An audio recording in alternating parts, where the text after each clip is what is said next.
Assalamu alaikum. Peace be with you, everyone. Welcome back. Do I have a good one for you guys?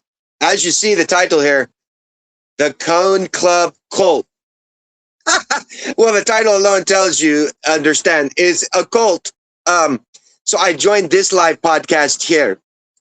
And before we begin into it, before I start it, I want you guys to look at some definitions so you can understand the context of what's going to be happening.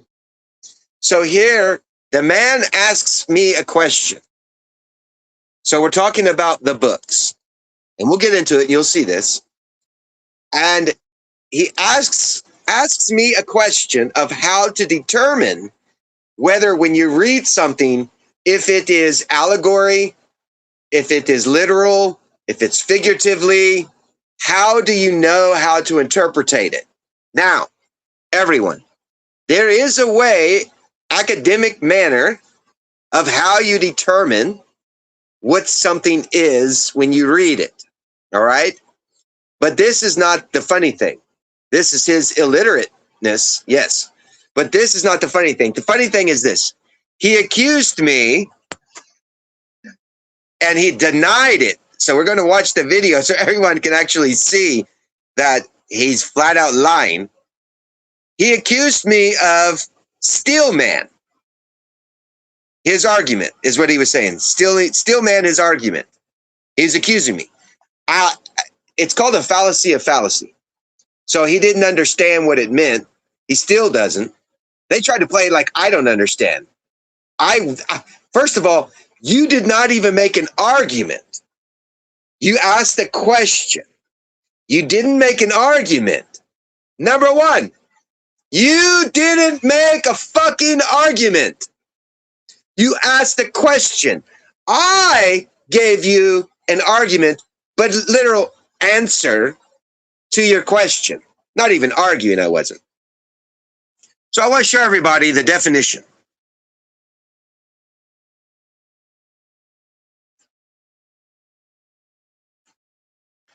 So here is the definition. Now let me make sure it's clean. Get this cleaned off here. Make sure you can see it good. All right. Steelman means creating the strongest, fairest version of an opposing argument. What's that say? Opposing argument, or referring to a worker who makes steel. But we're not talking about that. All right. It's an exact opposite of straw man argument, which attacks a weak and fake version of an opponent's point. Rhetorical and philosophical meaning. Definition: building the best and most logical form of an opposing view before you critique it. Now, he didn't even have an opposing view. He had a question, and we are dive into this. So I just want to make sure everyone understands something. Purpose: shows fairness, test your own ideas against the hardest challenges, and creates better debates. All right? Action: the act of fixing or improving someone else's weak point so the discussion is honest and deep. But there is no discussion yet. There is no argument yet. There is nothing. There's just a question of how to determine whether something's figurative, literal, or allegorical. How do you interpret a verse of scripture or a book itself? Now,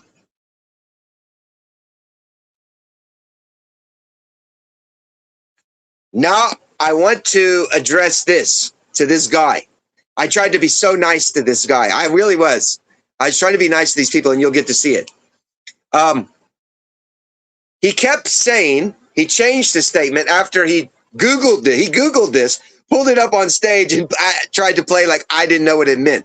So the whole time he's saying steelman, I'm telling him, bro, I'm not steelmanning. That's not even a word that you should be using right now, a fallacy right now, because it has no point in the conversation. You asked for a question, you asked a question, I'm giving you an answer. You can't use I'm steel manning you. And I don't think they even understood it because they were acting as if I said steel man's not even a word in a debate. I wasn't saying it's not a word. I was saying it's moot in our discussion right now. Even straw man. So if he actually wanted to say what I was doing, I wasn't even straw manning. But if he wanted to even be close to what I was doing, because I made an answer. And of course, the answer has to force you into accept it because it's academic. That's how we already know how to understand what something is being said. So you could have called me, I'm straw manning his question, but still, it's a question, still not an argument. You still can't use either steel man or straw man. I'm not doing any of those things. I'm just giving you an answer. But the closest he could have said is either faulty analogy that I was giving him, which would have really made him look stupid because it's not even an analogy. It's a fact of how we read a book. Or he could have tried to at least say I was straw manning, where we'll look at the definition. I'll show you what that is so you can understand. Yes, that would have been more closely related. Straw man meaning. So here's the straw man meaning.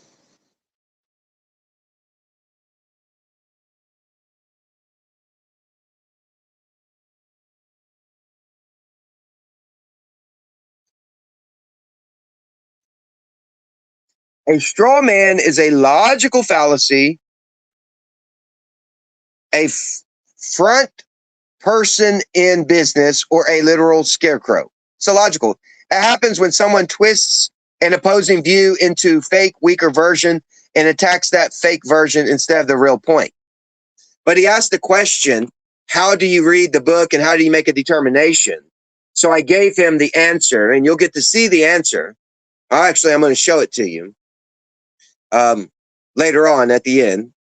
No, I do it now.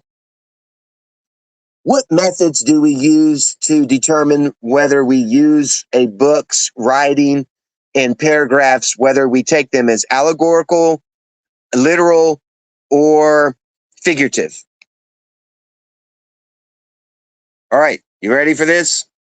We use several main methods to see if a book uses literal, figurative, or allegorical writing.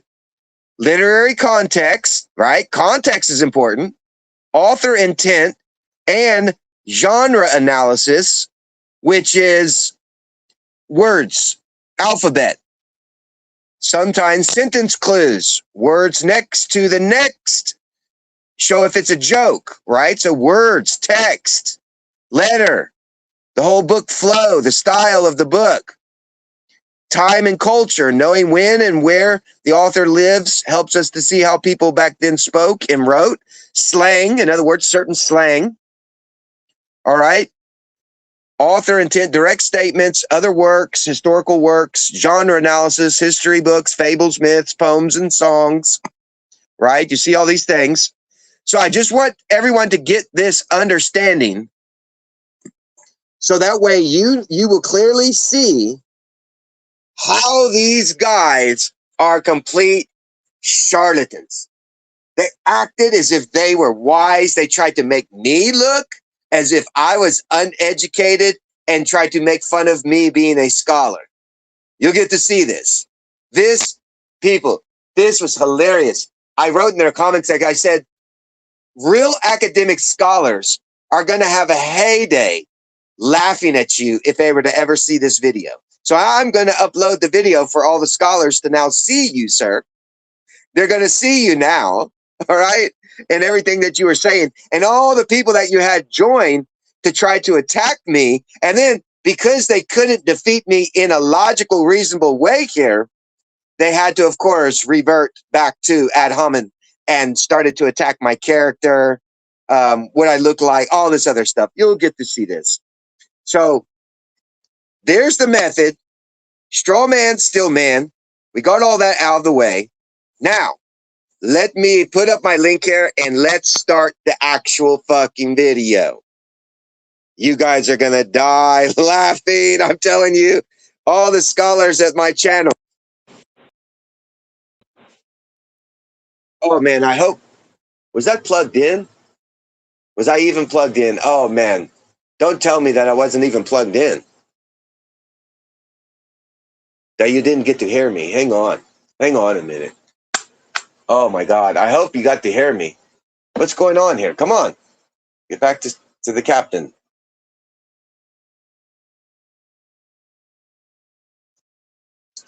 I didn't have my mic plugged in all the way. That could have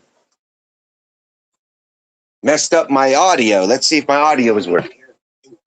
Oh, yes. Okay. My audio was working. At least the mic was plugged in enough. Enough, I hope. Let me see. I'm not doing any of those things. All right. Good. All right. We're good. We're in the clear. Oh, I thought it was going to be messed up. I was going to be so pissed. I spoke all that stuff and you didn't get to hear it. All right. Anyway, now let's start the fucking video, man.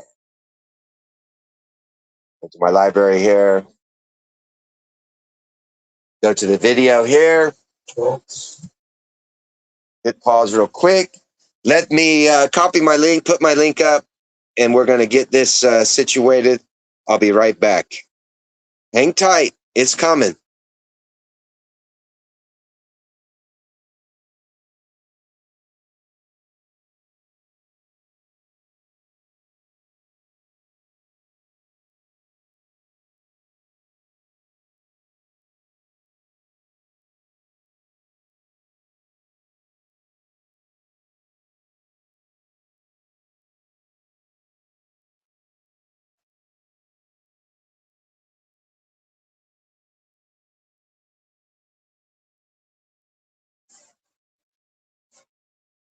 All right, we got the link posted up. All right, we're getting ready to go, guys. It's time to rock and roll. You ready for this? This is hilarious. And these guys, they resort to cussing and everything. So I start cussing. I say, fuck off. I start cussing these guys out. This is some really fucking low-level education right here. But my channel here, what I'm going to expose is highly educational for anybody and everyone, so you can understand it. All right? So let me go here and... All right, there we are. Let's join this stage here. Fuck off. I start cussing these guys out. This is some really fucking low-level illiterates. I'm telling you, the big nose of London, you would have a heyday with these illiterates. I'm telling you, because I had a heyday there. It was insane. It was insane. And they swore. It was like they could swear up and down that they were right? You know, you get to that kind of person where they swear they're right. And then they even put up fucking... All right, hang on. Let me join this stage.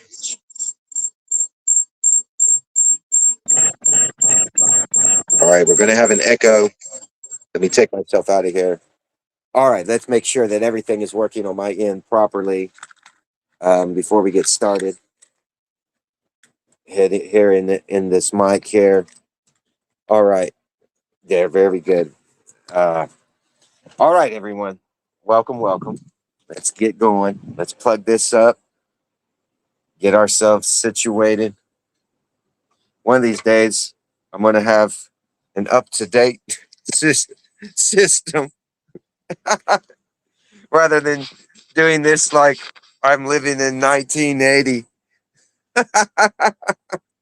One phone here, one phone there, record this, put it on the TV, record that.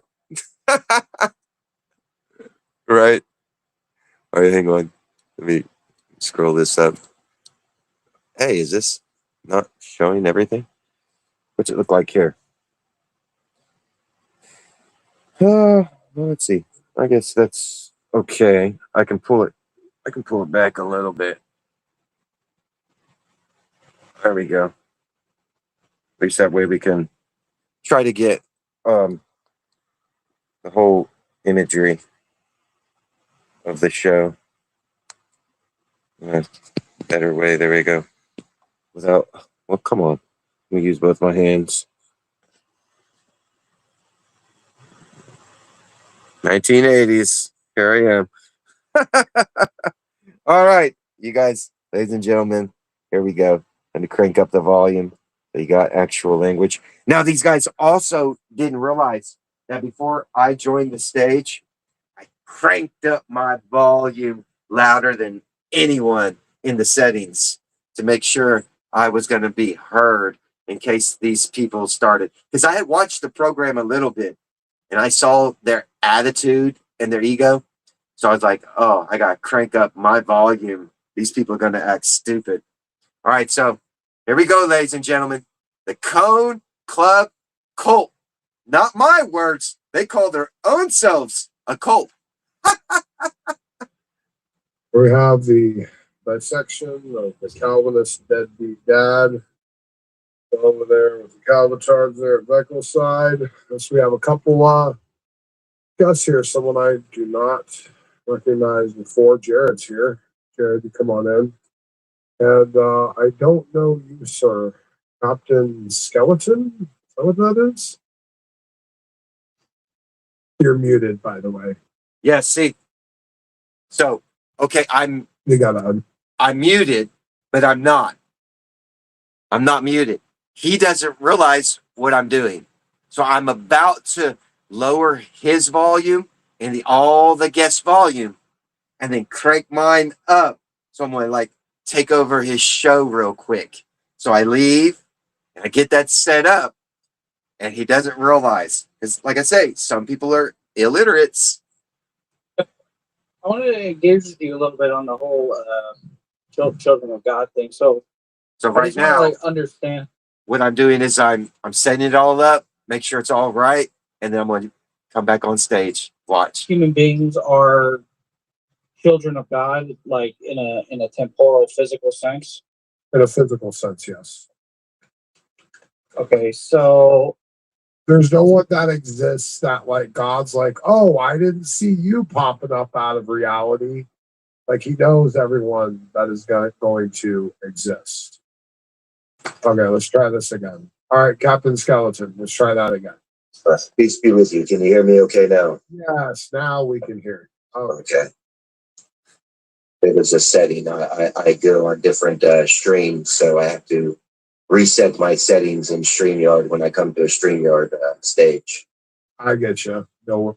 Now, do you guys see how loud I am compared to the rest of them now? I even explained to them what I just did, but I don't think they caught it yet. But let's continue. All right, so welcome to the show. Thanks for joining. Thank you. If you'll just give me a minute, Jared was asking me about something, and then if you have a question or something you want to talk about, I'll invite you to contribute. Jared, go ahead. Now, he's being all nice and goody two-shoes sounding, everyone. But wait till in 2 minutes. Watch. And finish what you wanted to say about the deadbeat dad thing. Well, so you did differentiating when the Bible talks about children of God, it would depend on the context and what they're talking about. Absolutely. Correct? Absolutely. Yeah, there's a children of God in a creation sense. Now, wait a minute. The guy just said context. So remember what definitions I showed you in the beginning of this video. Now watch how he changes his whole story when I getting caught that he actually doesn't know things. He's making stuff up, appearing to be wise. This is serpents. This is brood of vipers, like I tell you. So he's going to pretend. So he just agreed. One of the ways, as I showed you, is context. Another is word meaning. Even the letter that's being used, if it's, for instance, a foreign language like Hebrew, a language no longer used but was in antiquity, some of these letters derive from pictograph, and they actually have meaning and number value within the letters as well. So you've got to take all of that into consideration to find out if what you're reading is actually allegorical, figurative, literal, or something else. All right, let's continue. Ontological sense, as in you possess the imago Dei. You are created in the image of God. I don't know why anyone would have a problem with that statement unless you're just desperate. So you have the essence of your Father in you ontologically. You are of the creation of the divine, and especially in any Christian worldview. So you carry that status. And then there is the status of belonging to the spiritual adoption or the rebirth, if you will, which is coming into the family of God in a true, like, spiritual kind of way, where like one is like where you're like God is like the sperm donor. He's not really in your life or anything, but he is still your father, your originator. Everyone, that is complete rubbish. First of all, he's not using the word ontological right. So, second of all, if the God, the creator, is a spirit, all right, it's a spirit, that's impossible then, according to scripture. Spirit gives birth to spirit, flesh to flesh. Therefore, it's impossible for God to be a physical father in that sense to human beings. He's not our father in the sense of physicalness, period. He's our, and the father, again, is not our creator. The Son was. Through the Son, all things are made. Nothing was made without him. That's very clear, scripture. And then the Father only beget one. So that's also very clear in scripture. So I don't know why these people keep trying to make the Father as if he's their creator in the sense of directly doing what the Son is spoken to have been the one doing. You understand what I just said? So, no flesh is related to spirits.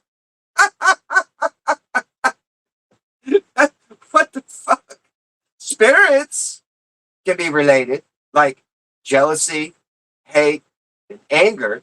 You could allegorically, as an analogy, call them brothers and sisters because they're in the same category of evil. Then you could say happy, kind, merciful. They're brothers and sisters because they're part of a category type. You understand what I'm trying to teach you? All right. So, but when it comes to flesh, no, flesh is not spirit, and we're not sons and daughters of God in the flesh, period. Only by the Spirit can we become a son or daughter. That's why you got to get born again. Of what? Flesh? Oh, Nicodemus and Jesus already had that discussion, dummies. You must be born again of spirit, or the Ha-Kodesh. All right, let's continue. And the other one is you're actually in his family, you're with him, you're part of his household, you're part of his, familial union. Like these are the two categories, and this is how it works in Calvinism. You have God who contributed to just you existing, but then does nothing else for you, and the God that had you in his family and kept you there and instructed you and guided you and gave you all of the gifts, and everyone outside that he, brought into existence that are his children ontologically, the imago Dei, he's just left out of the house cold and starving, just like the meme of the thumbnail that I put up. Okay, well, so personally, after you explaining it, I don't necessarily have a problem with that. I think what the issue probably is because, well, it's probably twofold. One is when a Christian hears children of God, a child of God, they automatically assume you're speaking like salvific. Well, maybe they should shut up and let me finish so they don't make such mistakes. Right, and then another option is that you have. Wait a minute. If we were to just shut up and let you finish, you'd just be finishing with a lie. Because you just lied to everyone just now. And evidence that I bring proves that you don't know your book, you haven't read it, you don't know the word meanings of things, you have no linguistic study underneath your belt, and you can't even use debate words properly. So it you have to understand something, everyone. I'm not trying to say this man cannot learn. He can. All people can learn. But don't get on YouTube and act and pretend as if you are a teacher of scripture. You are not. You definitely are not. When you come across the captain, you're going to get put in your place and exposed. And yes, your ego is going to get hurt and you're going to get mad. But that's a fool. A wise man would not get mad about it. He would repent and learn, and we become servants equally in the word. But most people in the world are not like me. They can't analyze their own selves. They can't cast off their egos from themselves and accept if something is wrong, it's wrong. It doesn't mean that you can't get straight. Get straight, brother, lest your salvation is at hand and you lose it. All right, let's continue. Of not necessarily, but you have like these like spiritualists or like these like I guess you could call them like new age people where they're like, well, we're all children of God. Like and they speak it like in this like colloquial sense, like we're like all like or like everyone's like this child of God where they like necessarily belong to him in this type of sense, like, oh well, like we're all children of God. You, you know what I mean? Like speaking like this colloquial type sense. Smoky. Now wait, now wait. No, he doesn't know because he's actually not paying attention. Now, this right here is a critical observation when you come to have a conversation with another person, people. This man clearly has a great ego where he thinks he doesn't need to focus on a conversation. He thinks he has all the answers, so he doesn't need to hear you. So I jump in here because the guy is like, hey, are you there? You've muted yourself. Hello? Hello? So finally I jump in and I say, look, I agree with what you're saying. However, now watch. Let's continue. You're muted if you're talking. Yeah, no, you're okay. Now watch. And they speak it like in this like colloquial sense, like we're like all like or like everyone's like this child of God where they like necessarily belong to him in this type of sense, like, oh well, like we're all children of God. You know what I mean? Like speaking like this colloquial type sense. Smokey, you're muted if you're talking. Yeah, no, you're okay. Go ahead, Jared. 1 second. Oh no, I was just trying to see if you understood what I was saying. Like that's the second part is that you sometimes have people who are like hyper spiritual and they want to say like, oh, well, we're all children of God, and so they think like all religions are the same. And I'm not saying that you do that. I'm just saying you have people who do that. You know, who have that like coexist bumper sticker on the car. So I agree with you, what you're saying. I understand what you're saying.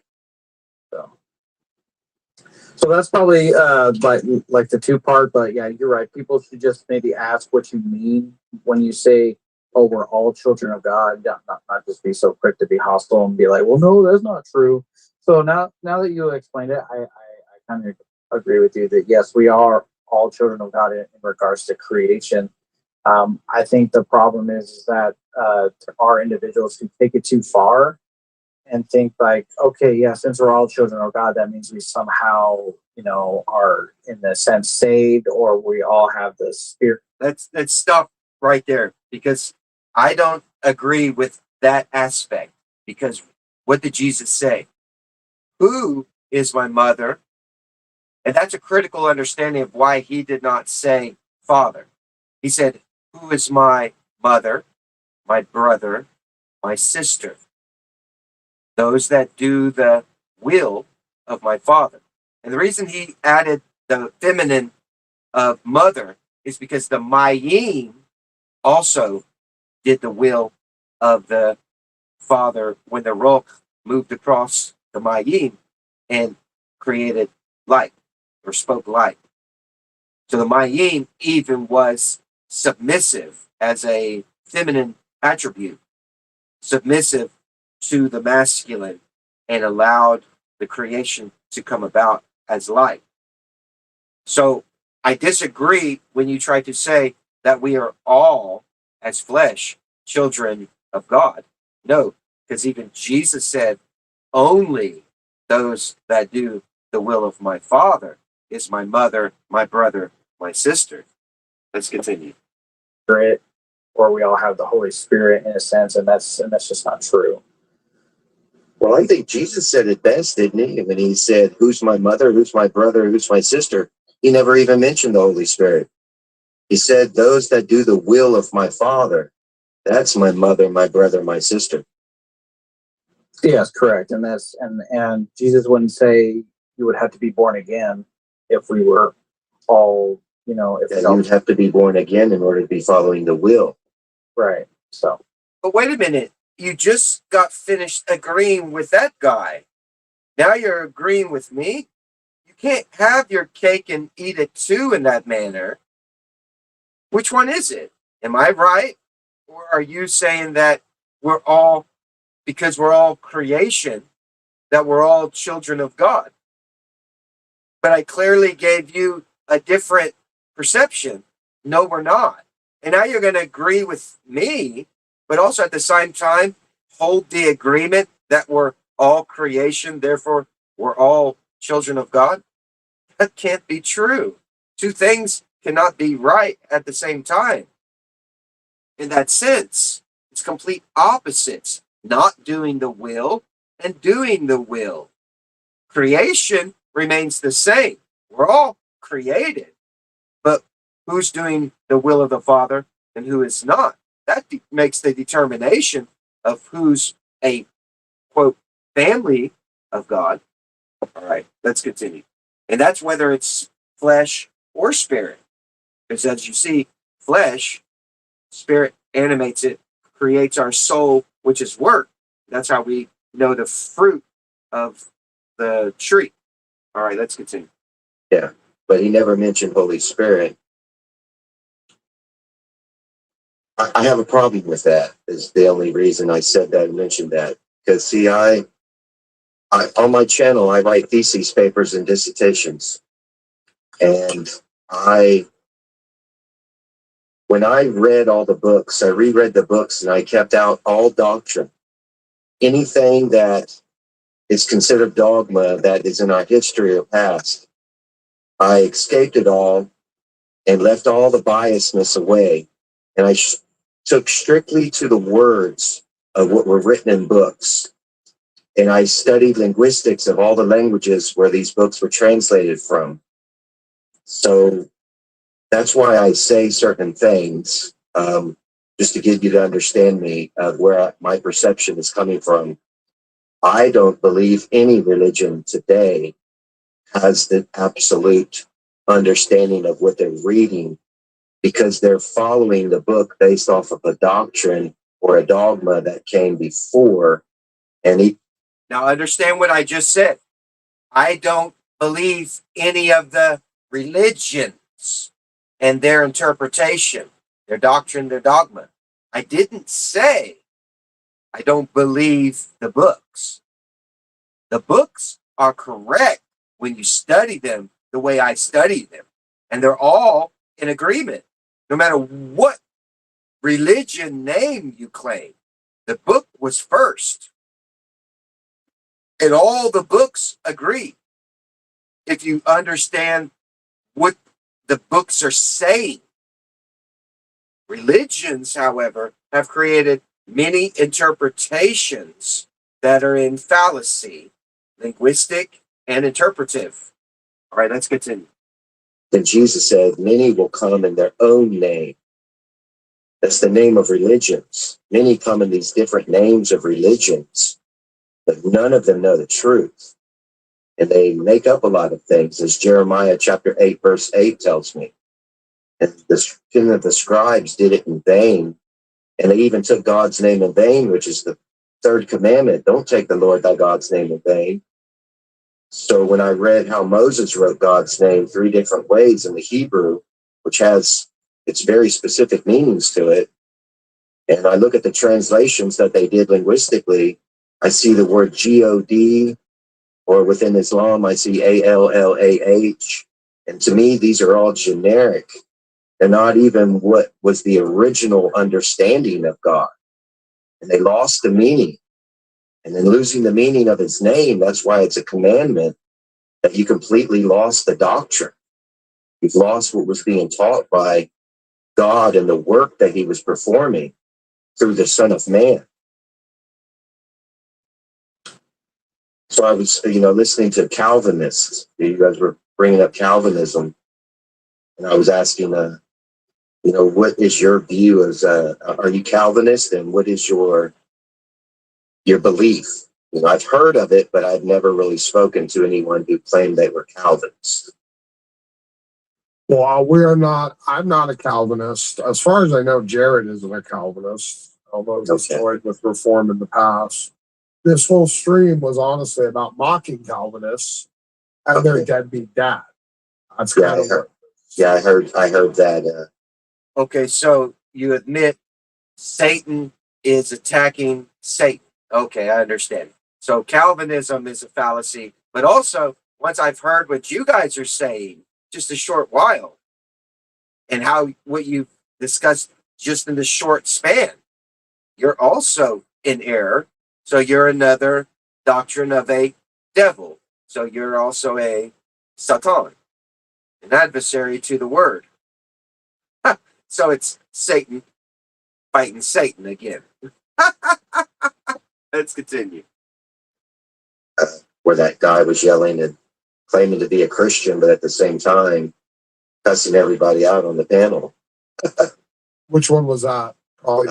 It sounded like a younger guy that you had been playing, where he was talking about your God is a deadbeat God. And I'm thinking, a lot of people, they'll say things about God, like he was a bad God and this and that. My argument is, they say God genocides a lot of people, which he does. I mean, it's in the Old Testament. But here's the thing, in reality, is if we let wicked people rule and become wicked and lawless, you have no life anymore on the earth. So that's a necessary, God is doing a necessary work. If he's telling you to annihilate a whole group of people, he has a logic and a reason of why he's doing it. You might not know and understand why, but in the long run, if these people were to have ever risen up in power and controlled the whole global system, you would understand why you would not want these people ruling. So imagine if people who used to take virgins and throw them in volcanoes, and they became the superpower of the world in that time, or even now. And let's say we still did it.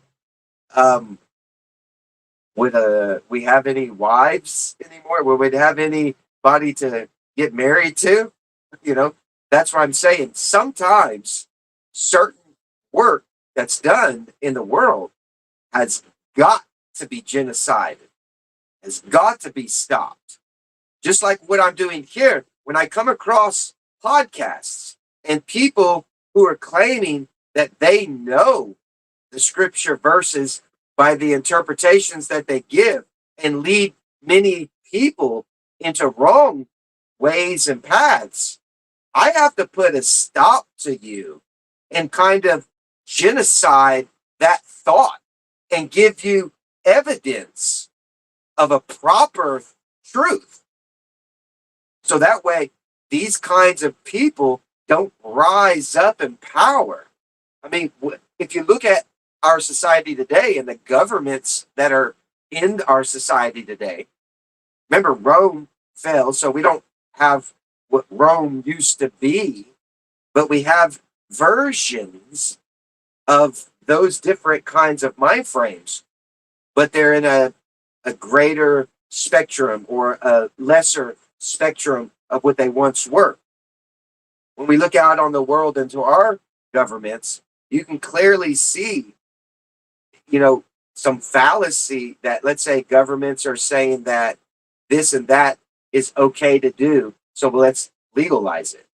And then you're claiming to be a Christian nation, and you're going against the very word of God that you're claiming you're a follower of this word, but you're in your legislation are allowing lawlessness and things that are abominations to God to exist.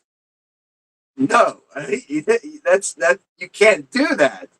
You can't. You have to stop sin, wickedness, evil, and you have to guide and teach children proper truth so that these things don't rise up in the assembly of the people. Point blank. That's one of the reasons the Mosaic Law describes acts of like stoning, why stoning took place. Now, back then, it was way more chaotic and very violent life to live if you lived in those times. Very unclean, not a lot of medicine around. These type of things were happening. So it was very important in a community that if somebody were to rise up to try to lead the community astray, the people rose up against it. They had a standard, the Mosaic Law, to match what these people were teaching towards what God was saying. And if you were an adversary, if you were teaching against what God was saying, you became a Satan, an adversary, and we stoned you. We got rid of that thought. You can't teach that to our children. You will corrupt them, and in corrupting the next generation, you will make the earth worse and worse and worse. So logically, don't blame God for what you're doing. God already explained blessing and curse. And if you continue in a certain path, yes, he has to genocide whatever action you're doing because you're destroying his creation. It's not yours, it's his. So let's continue. Or rising up in the power. I think people fail to understand reasoning and logic of why something is happening. Because I've heard many things, and when I heard that guy say that, I was like, sounds like he's trying to blame God for his own actions that he's doing. He must be the one that is leaving the Father. And now he's blaming the Father like the prodigal son. He chose to leave. He chose to disobey. He chose to rebel instead of following the will. And so now his life has become bad and miserable. So now he's going to attack God. That's kind of what I heard when I was listening to it, man. Well, yeah, Isaac is a Christian. I'm not comfortable identifying as part of that camp anymore. It's just a mixed multitude of menticide and hatred and nonsense and perverse doctrines and foul slander, all lack of moral compassing, no consideration nor awareness of meta ethics, and no care to even learn about it either. Now, so are you a theist or are you atheist now, or a theist or agnostic? No, I would identify as an agnostic theist. So I would say I believe there's a God. I'm just not entirely convinced on identity of the ultimate just yet. Yeah. I was like that. I became in that man. The best thing that I ever did was to remove. But let me clarify something. I said I was kind of like that, what he's claiming. I don't believe in agnostic theist, because ultimately the only way you got educated about anything that you are perceiving theist wise is from the books. That's what theist is. It's a book. So when you try to say that you don't believe this or understand that, the question then would be, why don't you? Because if you're claiming to be theist, you must be saying that you have read the books and you understand them. See, this is the fallacy I find within a lot of people. It's like that atheist name they use. Many come in different names. So atheists use this word, and it doesn't even mean what they think. It means without God. Not that you don't believe in a God. It's without God. There is no God to you. But you don't fully believe that because you're sitting there trying to argue with other people's belief of God. And if you don't believe you're without a God or any of that, you wouldn't even care to argue with anyone. Because to you, there is no such thing as what these people, if you're a true, no such thing as God, you would just be laughing at anyone and all the things that they are creating as claiming to be God in that sense. But an atheist, again, is illogical because seven spirits are very observable. And that is what they say God is. So they can't escape that. As for this man, as a not agnostic theist, you can't say that you don't believe in certain things of theism.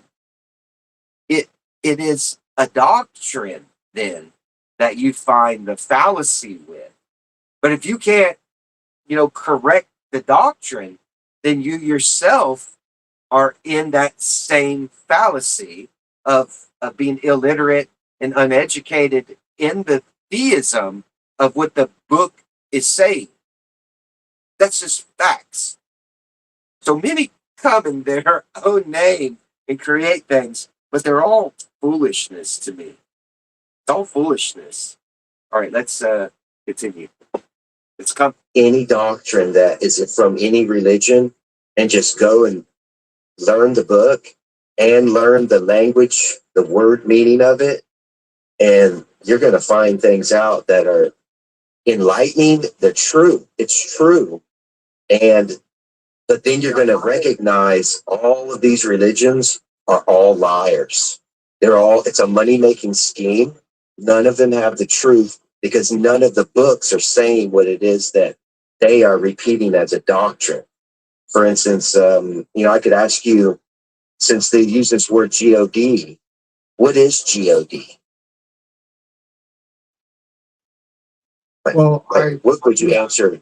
I mean, again, the ultimate in my mind isn't at this stage the way I see it, not even necessarily something that even cared about us knowing about it. Well, this is looking at a book. Okay, that's literally where I figured this guy is illiterate. Right there. He claimed he's an agnostic theist. Then I asked him point blank, God, which is a word in theism, what does it mean? And then he says he doesn't even care to know any of that. Then you cannot be anyone who studied scripture, period. From a book perception, right? Not something It's tangible. The Bible is an impressive collection of literature, yes. So that's what I'm looking at, just the book, right? Because, people are taking a book and then they're forming a religion around it. Books have been around before religions were ever created. He says it's an interesting collection. Okay, so history is also interesting. It's in a book. It's also truth. Did you catch what the guy was trying to pretend to be? Again, illiterates. Pretending to be something they actually have no understanding about. So again, what is God? And if you just think that these books are a collection of impressive storytelling, when in fact archaeologists have used these books to literally find lost cities in the sand. So it's also a history book of truth. There's also the understanding of the word God in the way Moses put it, to where the seven spirits are literal, observable essences within life itself. You can't deny that. So now the book becomes truth. And you're denying that. You can't be a theist then. Period. Not even agnostic. Because even the agnostics understood that there is a creator. But you're basically trying to say he's not in books. It's kind of what I'm getting at up from this guy. And that right there let me know right away I'm not dealing with a full deck. I'm just talking about the book. When you read the book, the first book, Torah, for instance, in the beginning, God created the heavens and the earth. This is what they write. I'm asking you, have you ever studied what is this God, like the actual, what was in the beginning of what it stated before it was translated into an English dogma? Yeah. I mean, I studied, Christian apologetics and theology for the better part of, Well, not even I didn't ask that. And you're going to see what I say about apologetics. That's that God logic and all them other guys. That's what they do. And they're completely idiots. All right? I didn't ask you that. I asked you, have you studied the words from the original language? What it meant at that time, in that period, to those people? What were they actually saying God was? You said yes. You lied. You should have just said no. Not really. Can you explain it? And I would have been more than happy to give you education. But instead, you wanted to lie and say you read it and then bring up a form, a method of interpretation, which is apologetics, which is corrupted. I could prove that. So I'm asking you, sir, the word God, what is that? Have you studied that word, the original, Elohim? What is Elohim? What's it mean? How do we interpret Elohim? And is there context within the book that we can use to identify even further with that word and even those letters that make up that word, what the meaning was to those people, including the very beginning when it was just a pictograph? What was that meaning? Let's continue. Apologetics.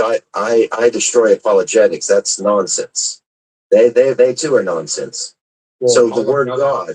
Apologetics is just defending the faith. That's all that. Well, it's their interpretation of the word to defend their religion. Is what they're doing. You understand what I just said? It's their interpretation of a word to defend the religion that they are already in. I'm kind of getting a little bit like Gnostic-esque vibes from you. What the fuck are you talking about, you moron? Gnostic vibes? Gnosticism is also its own methodology of interpreting scripture. That's why you have a name. You call yourselves Christians. What's that mean? Someone that follows Christ. What's Christ? You see, we can get deep into it. Gnosticism. What does that mean? So he doesn't realize I know all of these meanings of words. I studied them. So I'm about to correct him in something he tried to ad hominem me with, straw man me with. So I'm going to correct him and say, you're speaking of a certain word, and I'll tell you, it starts with the letter E, but let's find out what it is. Watch. To defend the religion that they are already in. I'm kind of getting a little bit like Gnostic-esque vibes from you. No, I'm not anything. I don't belong to any religion. I got away from religion. What I did is you know that old idiom, if it walks like a duck, it quacks like a duck. Yeah, but can you define the word that you just stated? No, I'll define it for you, and I'll tell you, no, I'm not one. Gnostic, it means you claim the possession of special, divinely revealed knowledge. So esoteric. It's esoteric knowledge, is what you're saying. That's fine. No. Because, my knowledge that I have, if you read the book the way I read the book, it's your knowledge too. It's not hidden from anyone. But you see what you just said? Like now Now he doesn't understand what I just said. You made a claim and told me what Gnosticism was to you. I explained it further for you. Esoteric knowledge, occultist, hidden knowledge. But it's no longer hidden knowledge. Once you read the book in the proper way, you now have the truth of the interpretation and the meaning of what's being said. So you can make a claim that things are esoteric in that sense. It's like a magician. You don't know how to do the trick, so you're going to call it magic. Magic itself doesn't exist. Esoteric Gnosticism doesn't exist. It's just a word. Once you go into the book to read and find out what things mean or learn the way the trick is performed, how can it be hidden? How can it be secret? If it was in a book to begin with, it's not secret. If anyone has access to read it and is educated and understands, then what are you saying when you create such words as it's esoteric knowledge, it's occultism, it's hidden secret knowledge? You can't know it. Only certain groups can. Yet, here's a book for everyone to read. Foolishness. All of a sudden the expectation I read it the way you read, as if the way that you read it is. Well, you have to read the book in the way the book is written.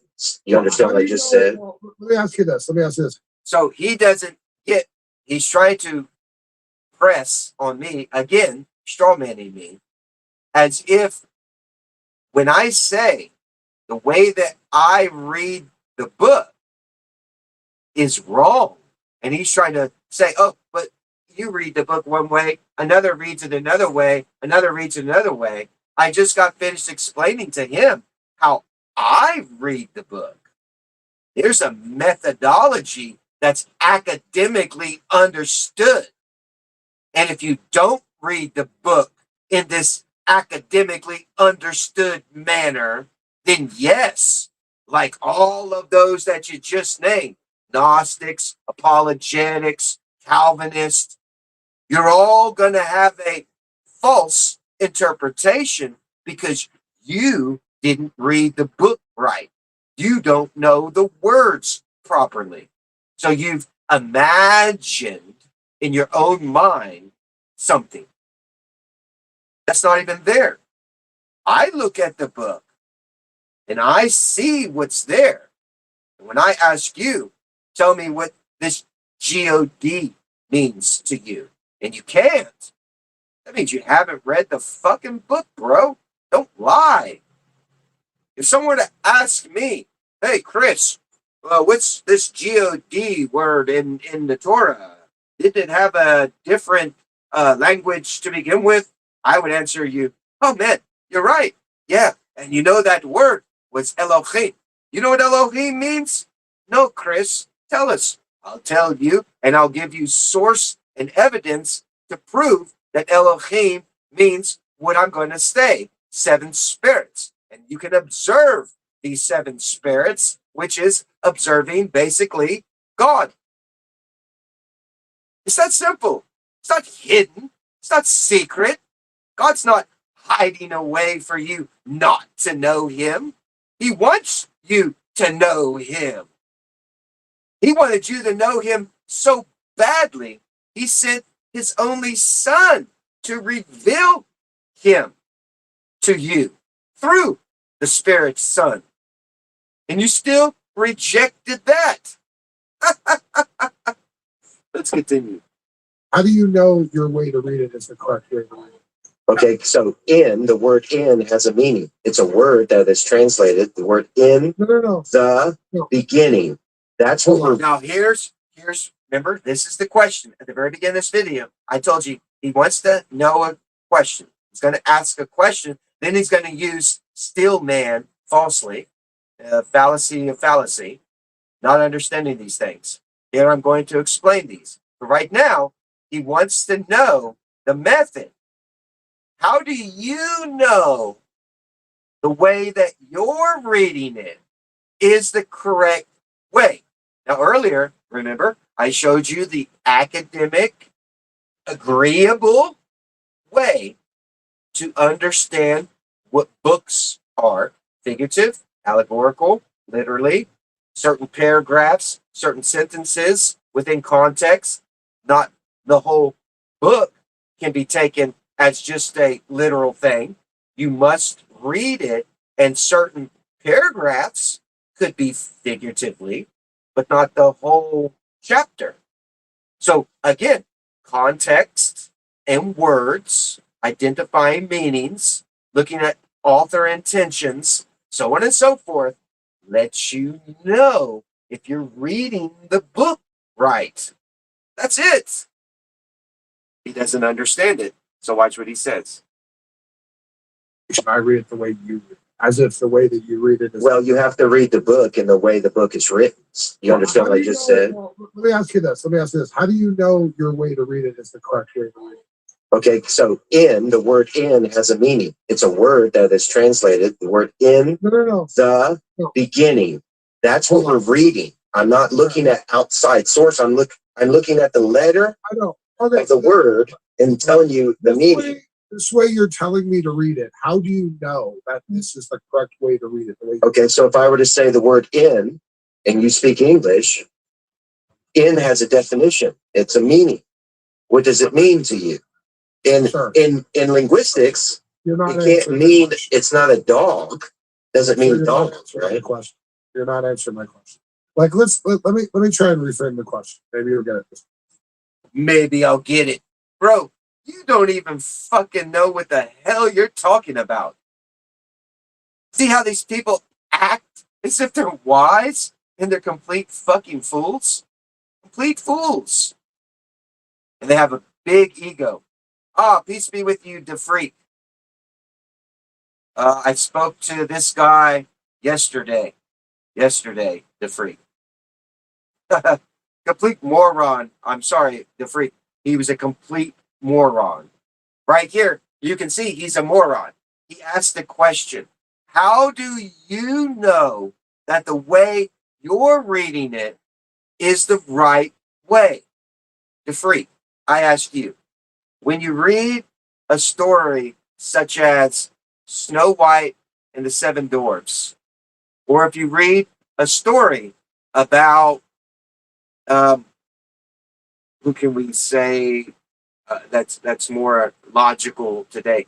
Michael Jordan, let's say. You read a book about Michael Jordan, or you read a book about Snow White and the Seven Dwarfs, how do I know by reading this book if I take it as a literal fact, a fantasy, a allegory, a figuratively? What's the difference between reading a book of Michael Jordan's basketball career and Snow White's involvement with Seven Dwarfs and glass slippers and pumpkins that turn into chariots and mice that turn into horses? like, like academically, there is a method to make an understanding of what the author's intention is. This guy is bonkers. Let's go. He's going to try to pretend like he's wise. Watch. Let's listen to it again. If I were to say the word in, and you speak English, in has a definition. It's a meaning. What does it mean to you? In linguistics, it can't mean it's not a dog. Doesn't mean dog, right? Question. You're not answering my question. Like, let me try and reframe the question. Maybe you'll get it this way. When I read Genesis 1, chapter 1 of the book, okay, am I supposed to interpret it literally or allegorically? So the letter, and the word, and the context lets you identify whether it should be literal or figurative. Now, I answered his fucking question. Did I or did I not? Ladies and gentlemen. And I showed you prior to this video certain definitions. So if you don't understand it, go back to the definitions I showed you of how we academically can identify whether a book is figurative or a sentence or a paragraph or a whole chapter. How do we take every verse, word, meaning, so on and so forth, to be what it is representing to us as we're reading it? I answered this question. Watch. Okay, so real quick, hold on. So Genesis 1, just tell me, am I supposed to read it allegorically or literally? It's a literal statement. That's a literal statement. Okay. So in Genesis 1, the whole first chapter about God creating. Not her first chapter, the first verse. I'm talking about the first chapter. You mentioned the first verse. You said the first verse. I actually said the first chapter. I actually said the first. No, he didn't. Now I've caught you again. Now he lies a lot throughout his thing. Ladies and gentlemen, you heard the man say, when I read the first, let's go back. Let's play it back. It's a literal statement. That's a literal statement. A little bit further. Read Genesis 1, chapter 1 of the book, okay? Am I supposed to interpret it literally or allegorically? So the letter, and the word, and the context lets you identify whether it should be literal or figurative. Okay, so real quick, hold on. So Genesis 1, just tell me, am I supposed to read it allegorically or literally? It's a literal statement. That's a literal statement. Now, Genesis 1, and I'm assuming he's speaking Genesis 1, verse 1. Because you're starting from the beginning of a book. I hope the way that you read a book, you don't read it from the back of the book to the beginning, or from the bottom of the paragraph. You don't work your way up it.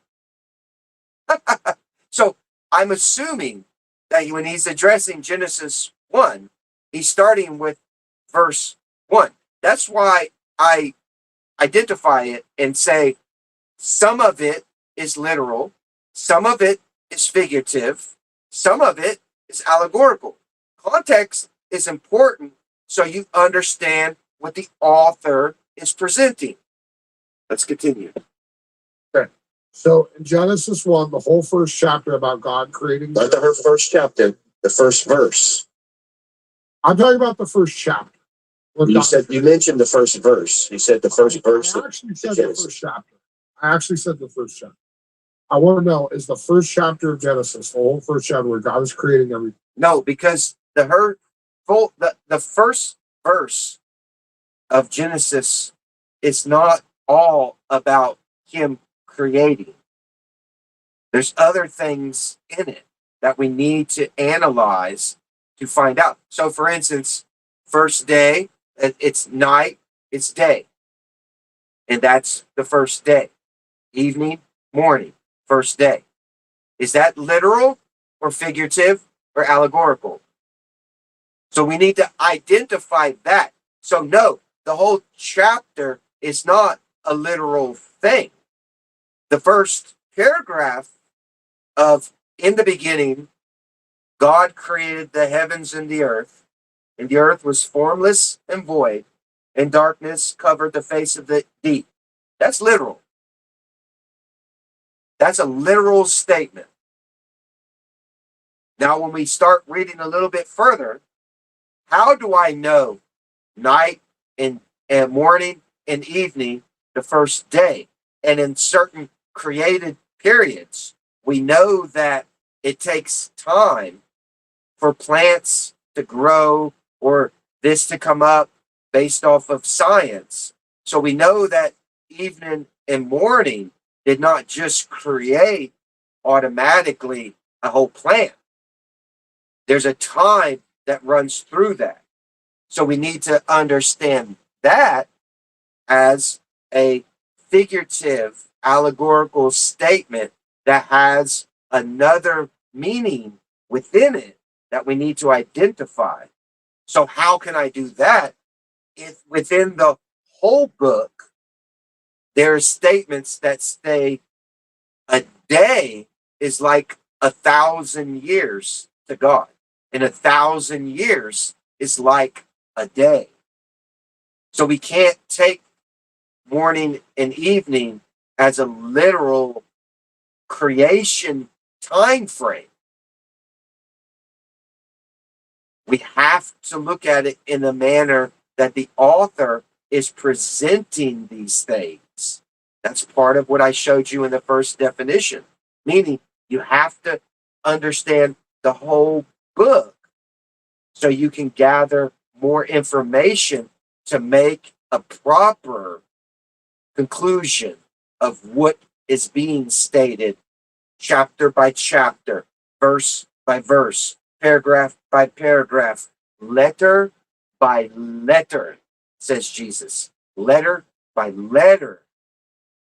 You can also find deeper things in meanings letter by letter, because Hebrew letters had meanings.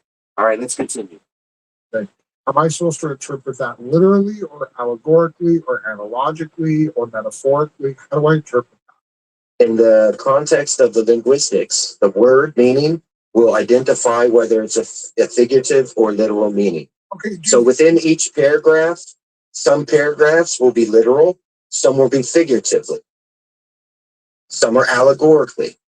It's just like if I were to write a sentence for you today or a story for you today, I could add literal things to it, I could add allegory to it, or I could add figurative things. And I'm following you very much, sir. I don't think you're understanding what I'm saying. Want me to give you an example of a living sentence right now that is full of figurative, allegorical, and literal facts? I can produce it. I absolutely promise you. He thinks I don't know what he's saying. Yes, I do. Oh, and thank you, by the way, Basement Dweller 100. Love your work, Skeleton. Thank you. It's not my work, though. This is not my truth, by the way. You understand? This, I am only reflecting what is true. It's not mine. And anybody can do what I'm doing. I'm not special. There's no hidden wisdom to any of this. We're all, that's why God said, I wish that all my children were prophets and priests, right? We're all servants in that manner. There's nothing that you can't do that I'm doing. Ask, knock, you shall receive. It's that simple. But here, he's again saying, I'm not understanding him. No, I don't think you're understanding me. That's why I asked him, would you like me, sir, to write out a sentence right now that or a paragraph that contains literal, figurative, and allegorical statements. And you now identify for me, once I give you the example, which one's literal, which one's figurative, which one's allegorical. Could you do that for me, sir? And you're saying, I don't know what I'm talking about? Not following those. You're saying a whole bunch of things that have nothing. I just said, sir, I answered your question. I don't think you heard my answer, did you? You did not. You did not answer my question. I answered your question. You said the first chapter. How should I take it? That's what you said. And what did I answer to you about it? You said it depends on how you read it. The context. I didn't say that. No. I said I didn't say how you read it. I said word meaning, letter meanings, the context itself. And he putting words in my mouth, lying again, bearing false witness. That's what they always do, rather than addressing the truth, man. Stop running from the truth. I know the light shines very bright and you guys are afraid of it, but don't be afraid of the truth. Embrace it. And if it calls you out as a hypocrite or exposes you as a liar, embrace that as well. Because guess what? When you repent and you learn it, salvation is closer than you think.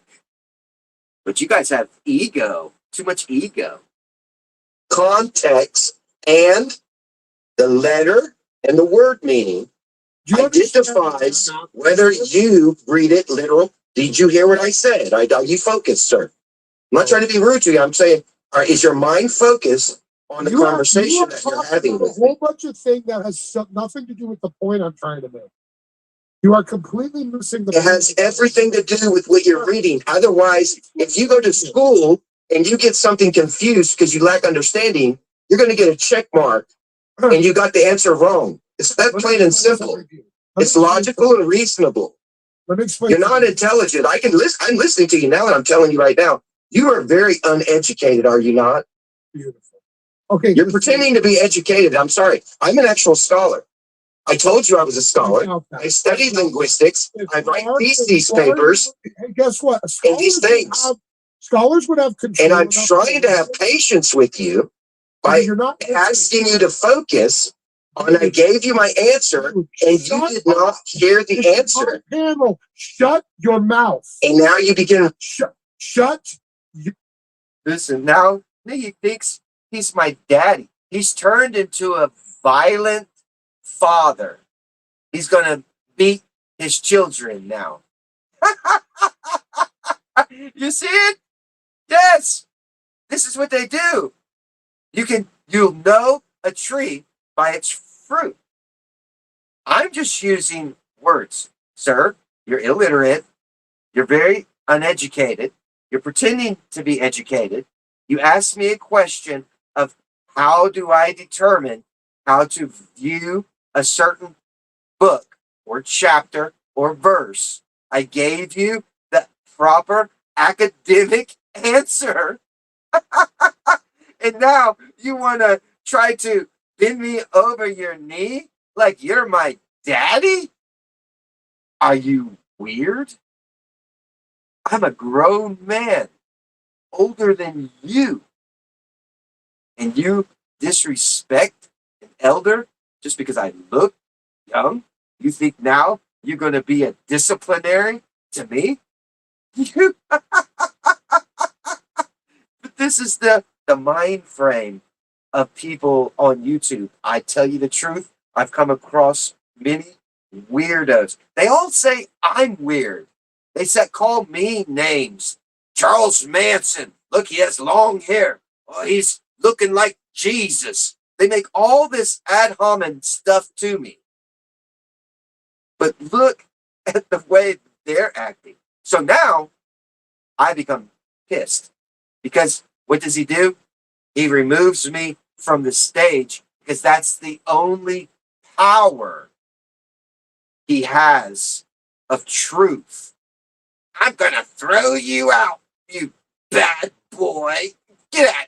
I'll mute you, bend you over my knee, and give you a whooping, you bad, bad boy. What the fuck? All right, let's continue. Your mouth.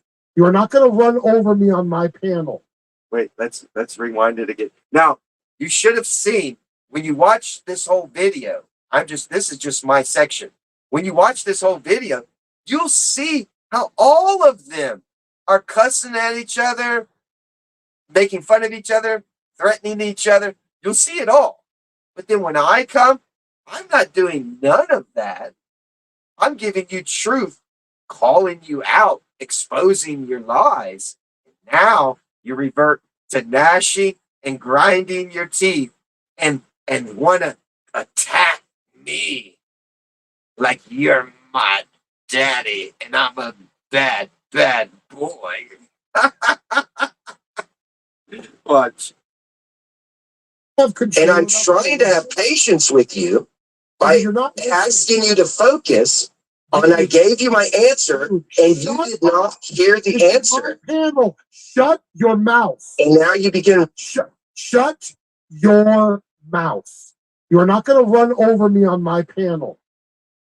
I'll put you in the back if you're going to act like a child. What an embarrassing thing. You see? This is the daddy complex in psychology.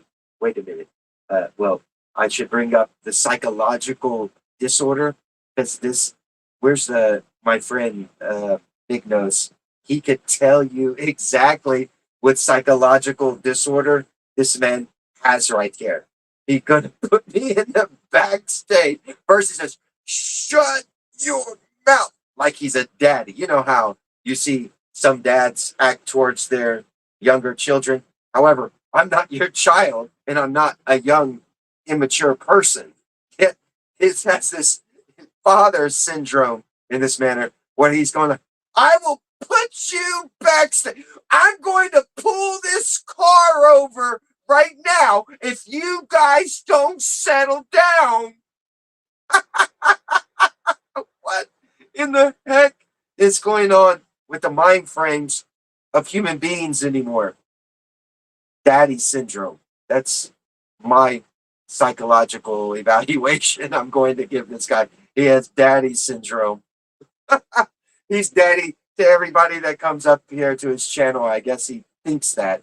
What fraudulent nonsense is this? Let's continue though. It gets funnier and crazier and more pathetic. Watch. To introduce you as a scholar. You're uneducated. You're uneducated, right? An irreverent child like this.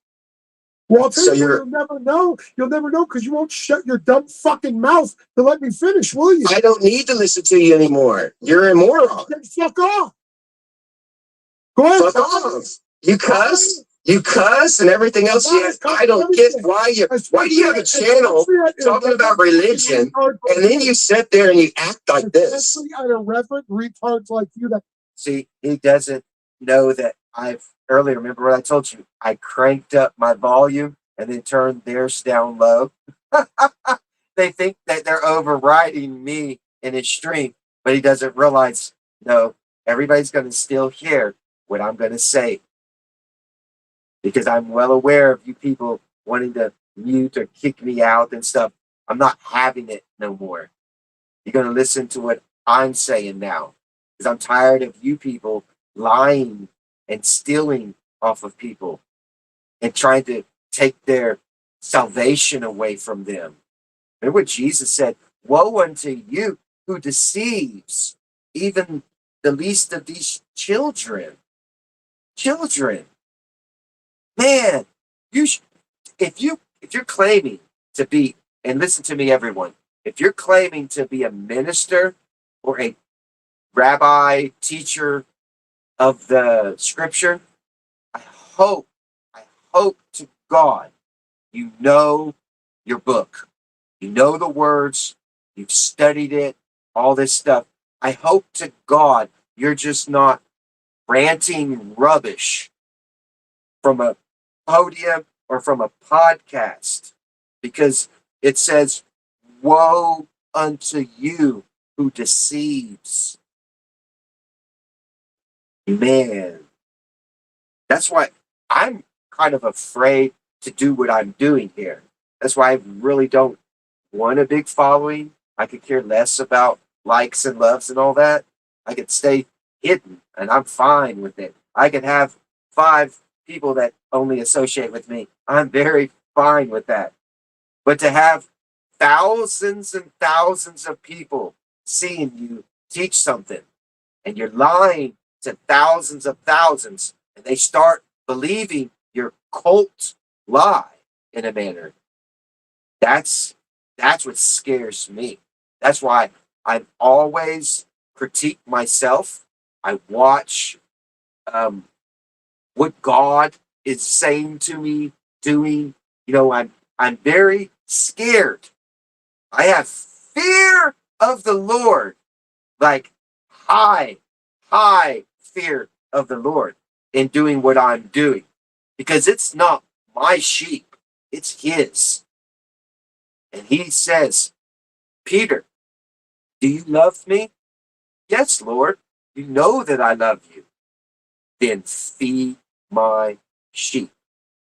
So I look at it in this manner. Chris, do you love me? And I say, yes, Lord. You know I love you. And when He says, feed my sheep, I ask Him. Now I plead with Him. Then guide me properly, because I know that if I don't, looking at the history of prophets in the books, if they got out of hand or did something wrong, you punish them. I don't want to be punished.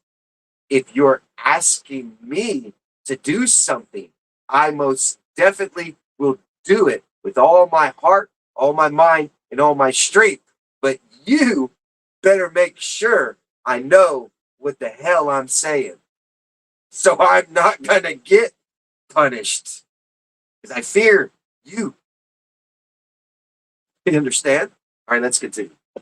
Claim to be a scholar, they can't shut their damn mouth. I can prove I'm a scholar. I can prove it. Well, then you're a fucking shitty one. How about that? But I've answered your question. I've answered your question, but you lack the understanding. Therefore, you're uneducated. So let me explain.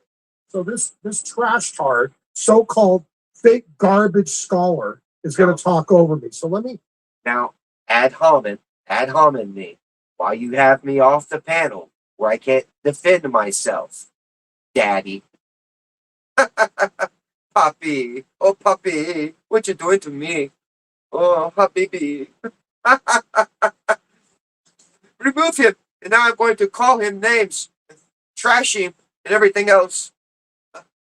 Let me get to what my actual point was. Okay, how you read a text is by underdetermination. You can read it allegorically, you can read it metaphorically, you can read it analogically, you can read it No, you can't. People, if you were to read The Little Engine That Could as a literal book, tell me, are you now talking to trains? Are trains alive? So you don't get to determine how you read a book. Let's go to a mathematical book. We're going to read a math book. Should I take that literal or allegorically or fantasy book? How should I take a math book, sir? You don't determine what you want to interpretate from a book. The book determines if you're educated, how you perceive what's in it. A math book is telling you answers to numbers that are truth. You don't get to interpret that book however you wish. And you heard what he said. Watch. So let me explain. So this trash tard, so-called fake garbage scholar, is going to talk over me. So let me get to what my actual point was. Okay, how you read a text is by underdetermination. You can read it allegorically, you can read it metaphorically, you can read it analogically, you can read it literally. We have a whole bunch of young earthers that say we have to read this literally. How do we decide who reads it correctly? This was the main crux. How do we determine? That's what he asked me, everyone. How do I know the way that you're reading the book is the right way? Remember the definitions I showed you earlier. And remember what he said. He has young kids. This is daddy syndrome again. There it is. Kids say that it should be taken literally. Well, sir, I'm not a child. And we need to teach those kids proper education if they think that they can go around reading books any way they wish. I mean, a cartoon is not what is the opposite of a cartoon for people to understand? Cartoons with flying princesses and princes and horses and doggies is a TV show or a cartoon. I'm not taking that literal. And if you, as a child, are taking that literal and you're saying, Mommy and Daddy, I'm going to take the dog on the roof and throw him off and watch him fly, I would hope you would have enough decency and education to teach your child the difference between, here it is, reality and a cartoon. Of the question I wanted to ask. And he says, well, you look at context and you look at the way it says here and there. Oh, that doesn't answer my question. That doesn't answer the problem. That multiple people will interpret a text, especially in English, let alone in an ancient language, in their own unique way with their own unique justifications. And which one? There you go. And that's how you can find, and that's what I've been doing in my whole life. That's how I can tell, dummy, if that person hasn't read their fucking book properly. If he's sitting there thinking that it's taking it, donkeys talk, because Balaam had a donkey, and it says that Balaam's donkey spoke this to Balaam. Do I take that figuratively or literally? When was the last time a donkey talked? In English or the language of Balaam.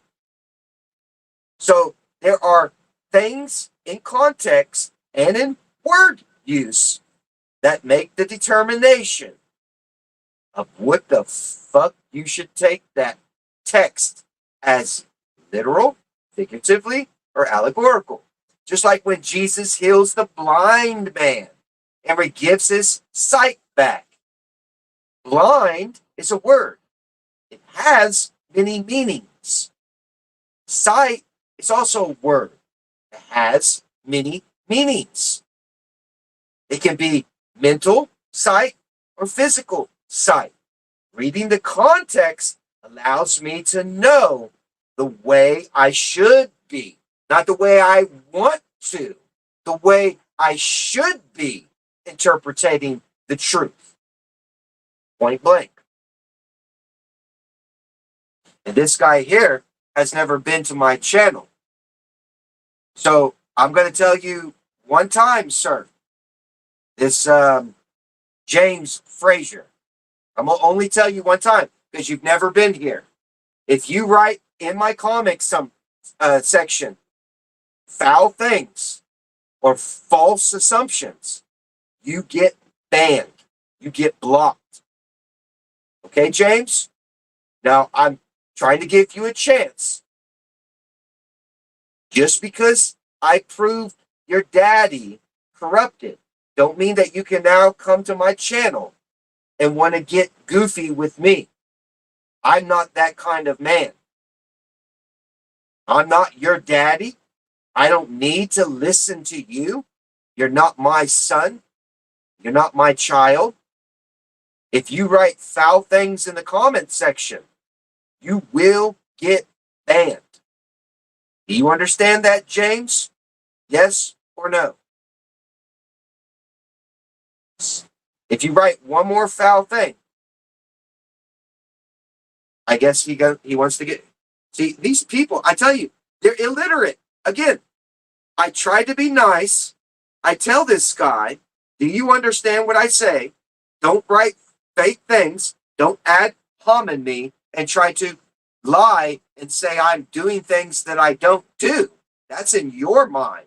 You must be the one that is doing the things that you're saying here in my comment section.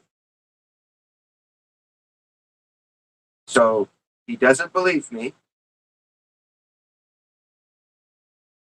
So there, he's blocked. Sorry, James. You're illiterate and you're also must be deaf because you can't hear what I'm saying to you.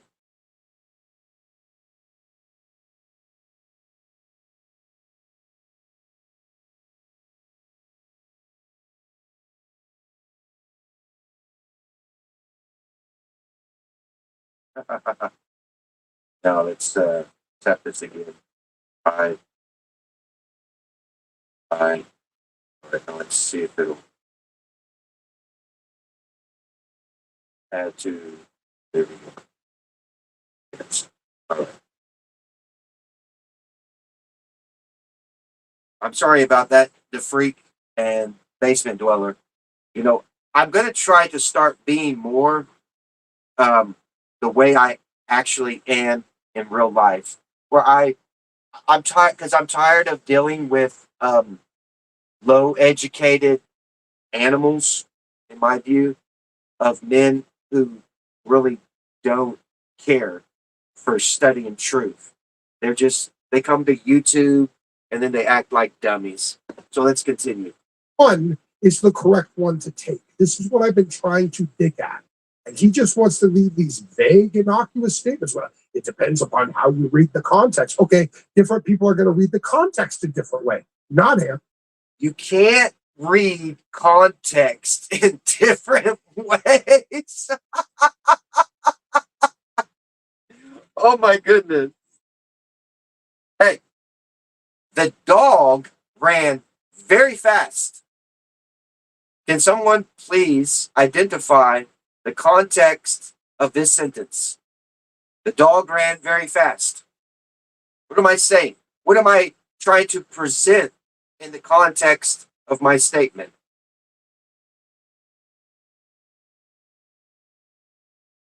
You use the words, the subject, the definitions of the words.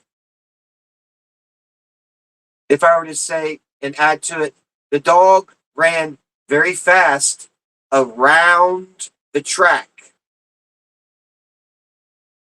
There, I gave you even more context so you can identify this sentence. The dog ran very fast around the track 3 times, and he got tired and he started to stick out his tongue and pant. There, I gave you even more context. This guy is illiterate. I'm telling you right now. And now look, all his people, look, they came here. I did. I told you already. And I'll tell you again, lady, Avid, like I told the other guy, since you've never been here before, I gotta just let you know, Don't write stupid things in my comment section, please. If you want to be able to remain and be educated properly, don't do it. Your path is in your own hand. Otherwise, I will just block you completely from my channel. This is a highly educational channel. It's not like any YouTube that you're ever going to find. All right? So please don't be a dunce in class or a prankster, if you will, in class. All right? Or you will just get blocked. So that's your first warning. I only give one warning.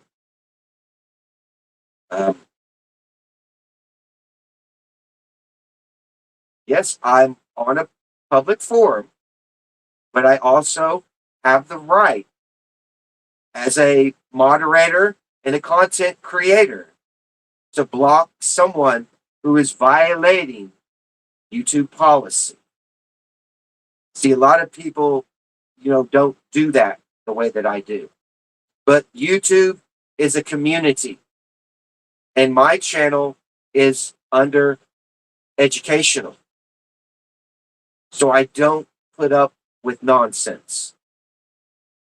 You can ask a question, ma'am, but you didn't ask a question. You know what you did. Why lie about it?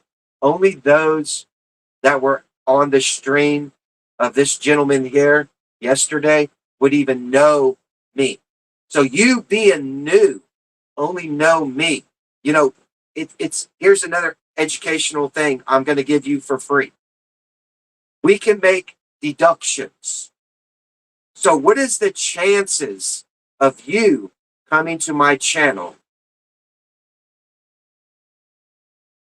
to find me, to personally say, give us the definition of still man, and then put a laughing thing behind it, had you not been over to that channel? You understand what deduction means? I just made the statement about your question. You're asking about, give you the definition of still man. So do you still? Now listen, lady, I'm giving you a chance because you haven't said nothing stupid or foul yet. You're just asking things. But I just gave you the truth. Now, if you're going to sit there and deny of how you came and found my channel and lie to me, lie to my audience, which are highly educated people, we will not put up with someone like you. You can apologize and be normal. Okay. Oh, I came here from your appearance on Smokey's channel. Very good. At least you're being honest. I love honesty. I'm a nice guy. Trust me. People that know me, they know me. I'm very nice. But as I've just taught, and I'm actually about to get to our section about steel man and strong man. Now, if you had been here in the beginning of my channel, man, you would have got to see me post up those definitions that you're asking about. I did do that already. So you see, you're kind of assuming that I didn't address that. Here at my channel, let me explain something. When I create content, whatever I'm gonna do within the content, I also previously give you a heads up of what's coming. I show you definitional meanings. I give you a short education on about what's about to go down here. And then we dive right into the video. And then we critique what's happening, including myself. I critique my own self within it. So if you want to stay here, I suggest you just watch the video. And at the end of class is when I take questions.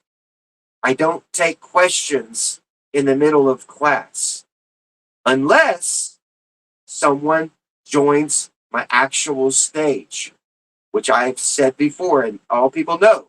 If you join my stage and show your face, I will stop the content and address you personally. If you can't do that, then please continue to just wait. It's coming up. The Steel Man thing is about to come up, and we will get down to the nitty gritty of it. And I'm sorry, but this Mr. Smoky Saint guy is about to get exposed. I'm addressing you right now because you're new. Normally I don't. Never been to my channel. So I'll excuse you again. Now, everyone, enough of that. Let's continue because we're about to get with what Lady Avon or Avon was stating about this Steel Man that earlier in my beginning of my video, I gave you the definitions, and then I should tell you that he accused me of something I was not even doing, period. As you saw, he asked me a question to explain how to read a book and what is my evidence that I read it this way. How do I make that determination? It's a very academic understanding. Words have meaning, the context of the story, the author's intentions, all of that you can use as a methodology to understand how to read something, how to take it from a context, whether it's figurative, literal, or allegorical, or whatever other things you can identify with. All right, let's continue. Answering my question. The answer is, which is, on your statement, the correct way to read, and where do you get that information? Now you can answer. Now, he asked that question. Again, this is the, I think, fourth time he asked me this question. So I answered it as I did in the very beginning of the video. I showed what an actual academic methodology is of how to read books. And if you go to a public library, there are books that are put in the reference section. There's books that are put in fiction. There's books that are put in nonfiction. Now, let's say you're a librarian, Lady Avon. As a librarian, if I were to give you a book, All Dogs Go to Heaven, tell me, by the content of the book, and the word use, the authorship, so on and so forth, where would you put the book, All Dogs Go to Heaven?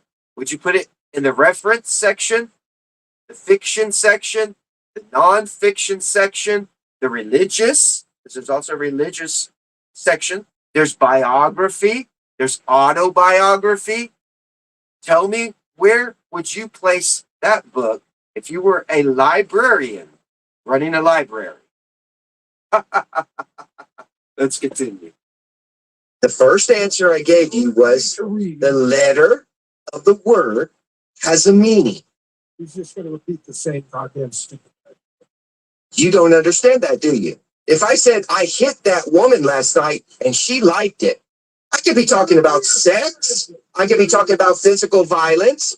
How do you look at the context of what I just said in the... So I give him an analogy to try to explain to him that, yes, slang words exist in our language. But if I use a slang word in a sentence in a way that's perceived as slang, so the word hit isn't really a slang word, but now I'm making it into a slang word. How do you know the way that I'm presenting it as the author of this analogy? Is it metaphorically being used?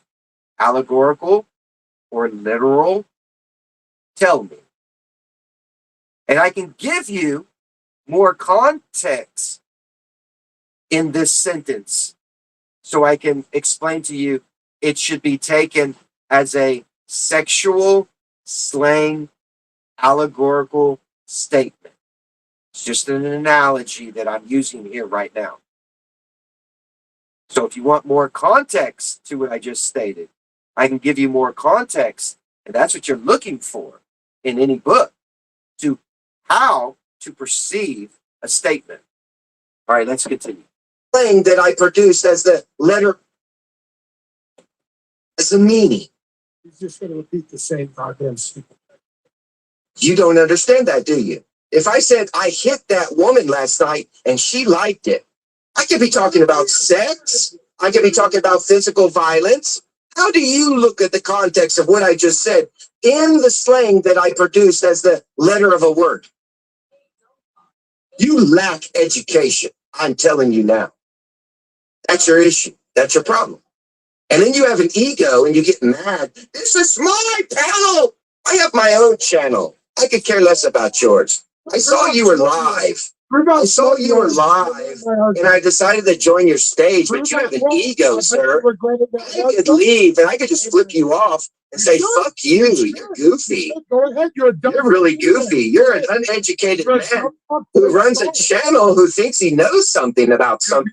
Now remember, look, it's his channel, but you can't even hear anything he's saying. Because like I stated, I made sure of that before I joined the stage, because I saw how they conduct, he had other videos he's uploaded.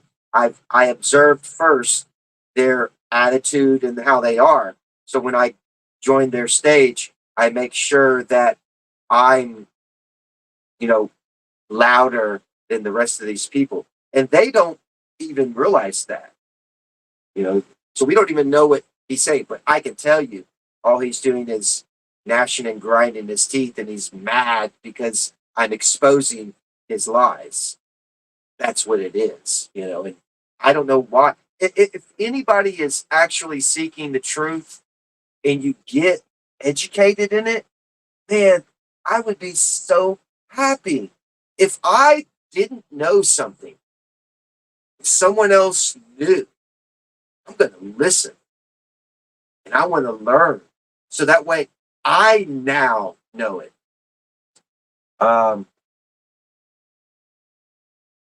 Peace over Pride 777. Welcome.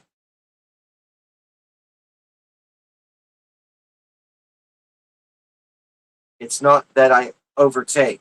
It's I'm well aware how people run their podcasts, Lady Evan, that they're pretending to be educated people. They're not. And they're leading young minds astray. In the society of the world we live in, look, our world is getting very bad and violent. We got to stop this. And the reason it's getting bad and violent is because we have people teaching this radical kind of mind frame. We got to stop it. No matter what religion name you're coming in, if you're not producing evidence and truth, we have to stop you. We can't let children rise up and become violent towards one another based off of their confusion and lie that the generation before them were spewing out of their mouth as a bunch of rubbish. We can't allow it anymore. Our world is getting bad, man. Look at the recent war. How many actual soldiers have been killed compared to innocent school kids, school children that were killed? There's more children in today's world being killed in war than the fucking soldier themselves. Now that's gotta change. We gotta wake the fuck up to that shit. That's wrong. And if you disagree with me, you're a moron. All right, now let's continue because we're getting to your part, Lady Evelyn. The more you interrupt, the more we're not going to get to it.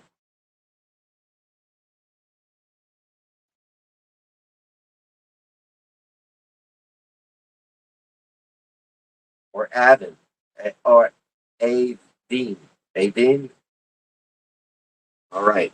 Well, lady, I'll just call you lady then. How you like that? I mean, if you join my stage and tell me your real name, I won't get confused. But anyway, people never open their ears and hear what I say. And he doesn't want to listen to no one else because he has an ego. Steel man my argument. You can't even steel man my argument. What is It's my called, argument? it's not, what did you just say? What is my Steel argument? man? You can't even steel man my argument. Wait a minute. You don't even have an argument. Lady Evan, listen closely. Because the definition of steel man means you have to have an argument. He didn't have an argument. He had a question. He asked me. All right, Mindy. He asked me, Mindy, how do you, this is a question, not an argument. How do you, what is your method when you read Genesis 1? That your method, how do you know you're right in the way that you're interpreting it? You can't steel man that. It's not an argument. It's a question. Do you understand that? A question is not an argument. No, it's not. Question is not an argument. An argument is you present your facts, or what you think are facts, to argue a case or a premise against someone else who has their evidence or facts that's presenting their premise. Questions are clarifications. So in a debate, if you want a clarification, you don't give an argument, you ask a question. So my argument is there is an academic way that you understand a book, how to take it. That's my argument. I present to him, to his question, how do you know the way you're reading it is the proper interpretation? That's not an argument. That's a question. See how illiterate you are? So he's basically in a debate room. He would ask in a manner, if he was educated, he would say, I have a point of what? Do you know? They do it all the time in the Senate. Whenever there's something that needs to be clarified, they say, I have point of what? Do you people know? And then that point, it must get clarified in question form, not argument form, question form, so we can continue once we've reached an understanding, an agreement. Then we move forward in the debate. So he's just asking for a point of review.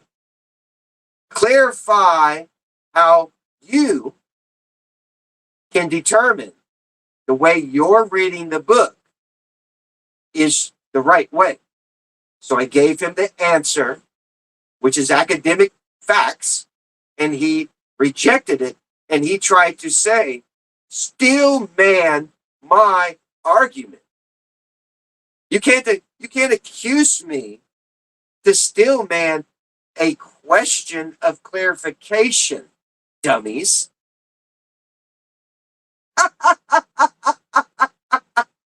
Now, every educated person is going to literally be laughing at you. So you can write all the things in my comment section here.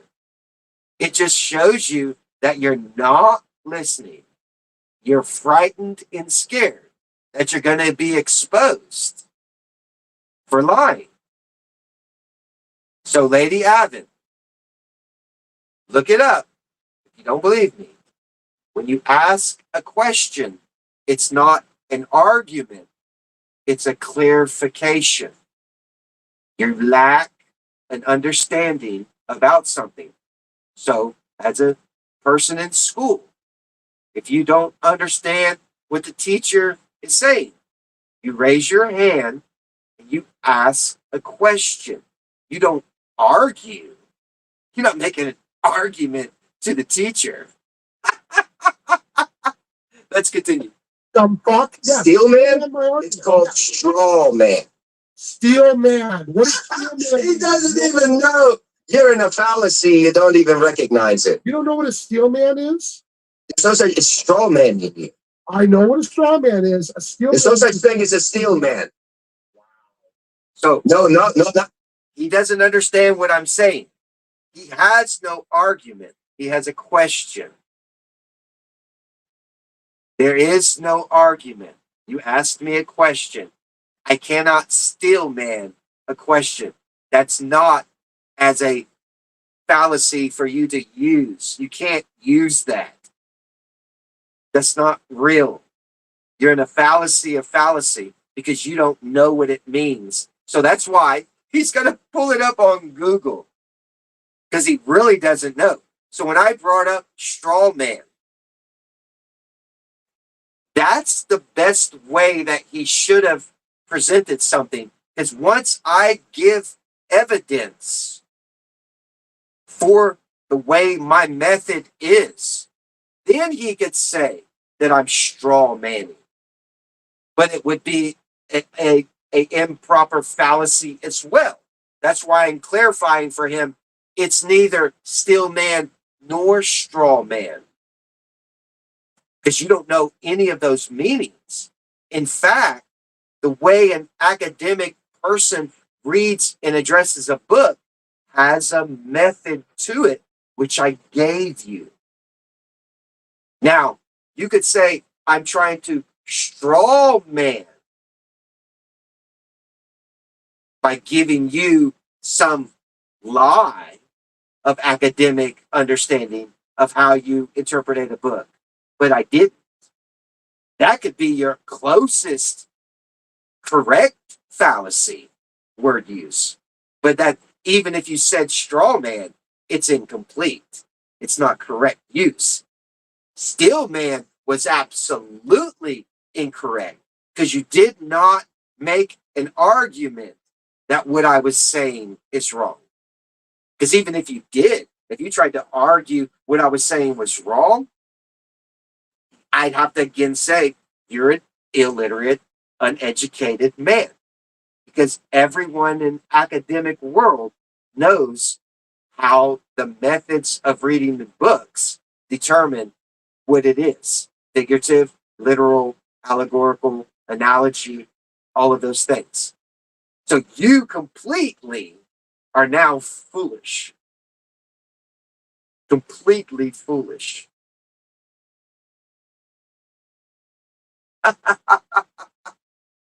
Wow. There's no steel man in a debate. To really look it up and see if you're right. Look it up. Yeah, look it up. There's no steel man in a debate. It's a straw man. It's called straw man. And what does straw man mean? Do you know that? So you see what I'm trying to get him to understand.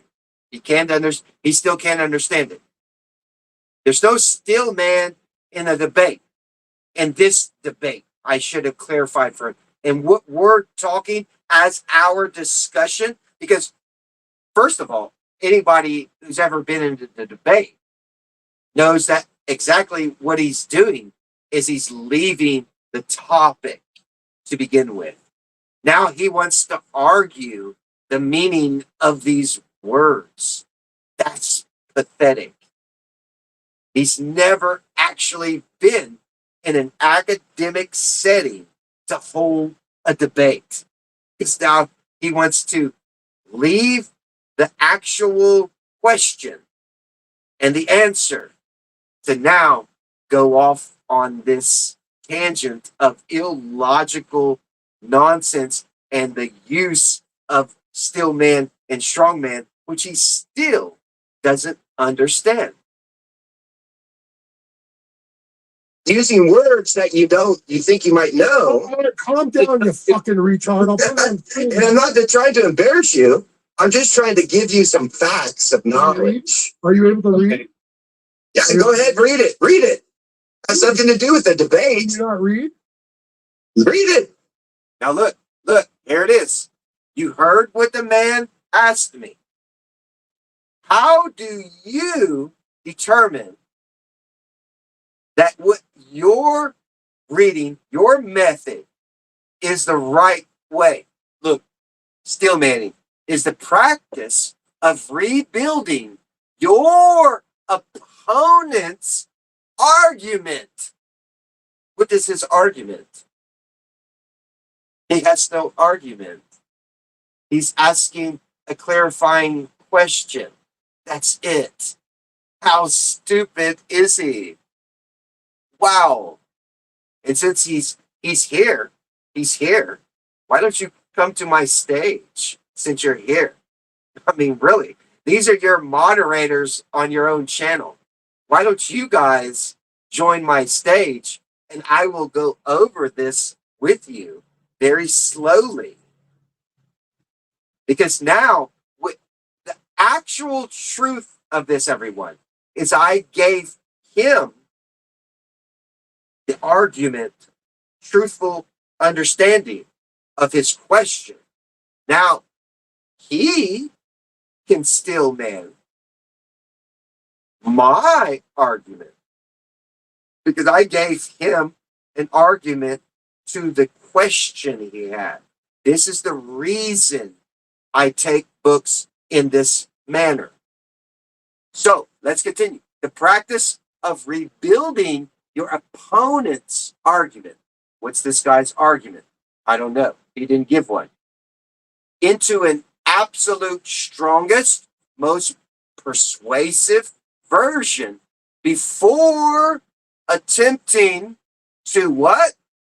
Critique it. Do you see his fallacy? I gave him an academic methodology of how we read books to look at how we should view them. Now, sir, would you like to critique my argument? So you don't know how to use this still man properly. I just showed it to you. Now, you, if you wish, you can attempt to critique my argument. Build up on it to its absolute, but it's already in its absolute strongest academic form. That's it. That's it. That's it. Now, in this video as well, he's not scrolling all the way through this like I did.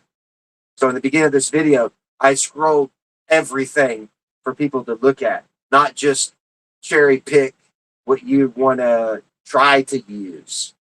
No, let's look at everything. So then I asked him a question. Can you still man someone? And he said, no. And the answer is yes. Because here's the definition. Yes. Someone else can still man you. Yes. That's the whole understanding of it. But he had no argument for me to still man. He had a question. All right. So let's continue. Steel manning is the practice of rebuilding your opponent's argument into its absolute strongest, most persuasive version before attempting to critique it. It is the exact opposite of a straw man fallacy, ensuring a debate focuses on substance rather than easily dismissed representations. So what type of dumb fuck You're in a scholar are fallacy. you? What type of dumb fuck fake scholar are you? You've never And I just told you, you're in a fallacy because I'm not still manning or straw manning you. Oh my God.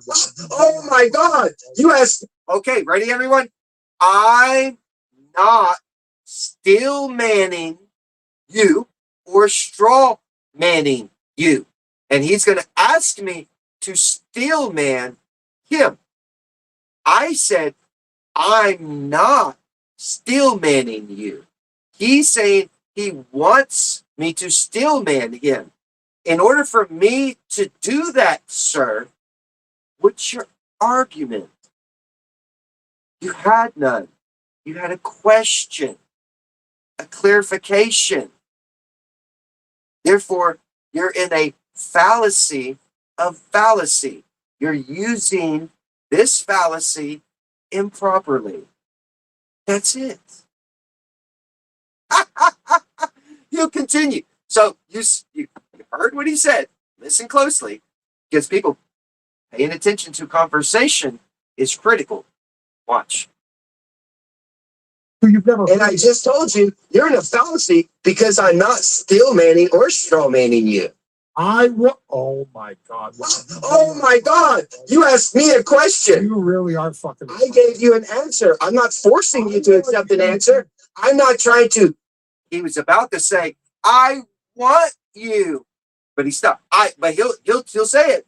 But pay attention. He'll say it. He was about to say, I want you to still man me. Okay, what's your argument? Tell you what the answer is. This is amazing. So none of this is true. What you're doing here is not true. It's called a fallacy. Yes. Steel man. No such thing. I'm not steel manning you, nor am I straw manning you. Can you not read? Can you not read? Yeah, I just read your definition. Tell me what I did as according to your definition, sir. Sir, I asked Nothing. Nothing. Sir, I asked you to. That's what I see. They don't answer my question. If you're going to accuse me of steel manning, your argument, whatever your argument was, you had no argument. Even if you want me to still man, accuse me or want me to, it's moot here because you asked the question. I gave you an answer, a clarification. It has nothing to do with steel man or straw man. Now it falls on you, not me. I gave you my argument, the proper answer. Now it's your turn. What do you want me to do? Or what are you going to do now? Because if you deny the academic method, then you are illiterate. That's it.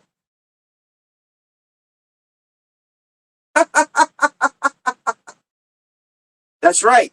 He can't comprehend what the definition is saying. He needs an argument. What is his argument? You absolutely are an illogical man who goes on Google to look up words because you don't know the definition. Dude, you're an unhinged fucktard. That's what's funny about this whole little thing. No, he's going to throw me out. All right, you unhinged fucking retard old rodent. He's going to ad hominem. Ad hominem. And I didn't say you were steel manning me, you dumb old fuck. I said I want you to steel man the position that I was claiming to make, which means I will. You made no position, none. You had no argument, none. He doesn't understand that. Everyone watched the video. What did he ask me he wanted me to do? Present my method that makes my interpretation logical over someone else's. That's it. What's the method? So I gave him the answer. Now he's going to start switching up and he'll say, I want you to still man me. How? What's your argument? I will if you give me an argument. But I'm pretty sure you already know. If you're educated, you already know what I'm going to say. I just gave you the academic method. So we can't, if you deny that, I can't go further in a conversation with you. You're denying the very premise that we as scholars and academic personnel, when we read a book, we have a method that identifies whether it's literal, allegorical, fantasy land, so on and so forth. But you two represented accurately what I was trying to argue. You're telling me you have a methodology of reading that is accurate. And you need to tell me what it is and why. And if you cannot do it, you're the dumb fuck loser of the night. That is my argument. That is the steel man of my argument. And he ran away. Thank fuck. Was not going to shut the hell up long enough to even understand nor give any justification. That was now he's lying to his audience saying, I ran away. No, he put me backstage. I didn't run away. I'm still back there. And watch, I come back up. He brings me back up. After he cusses at me and all this other nonsense.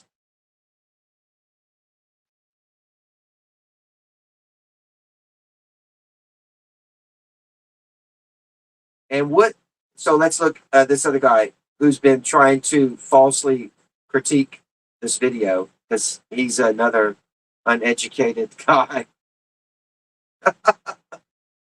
So my answer to his question is really not even an argument.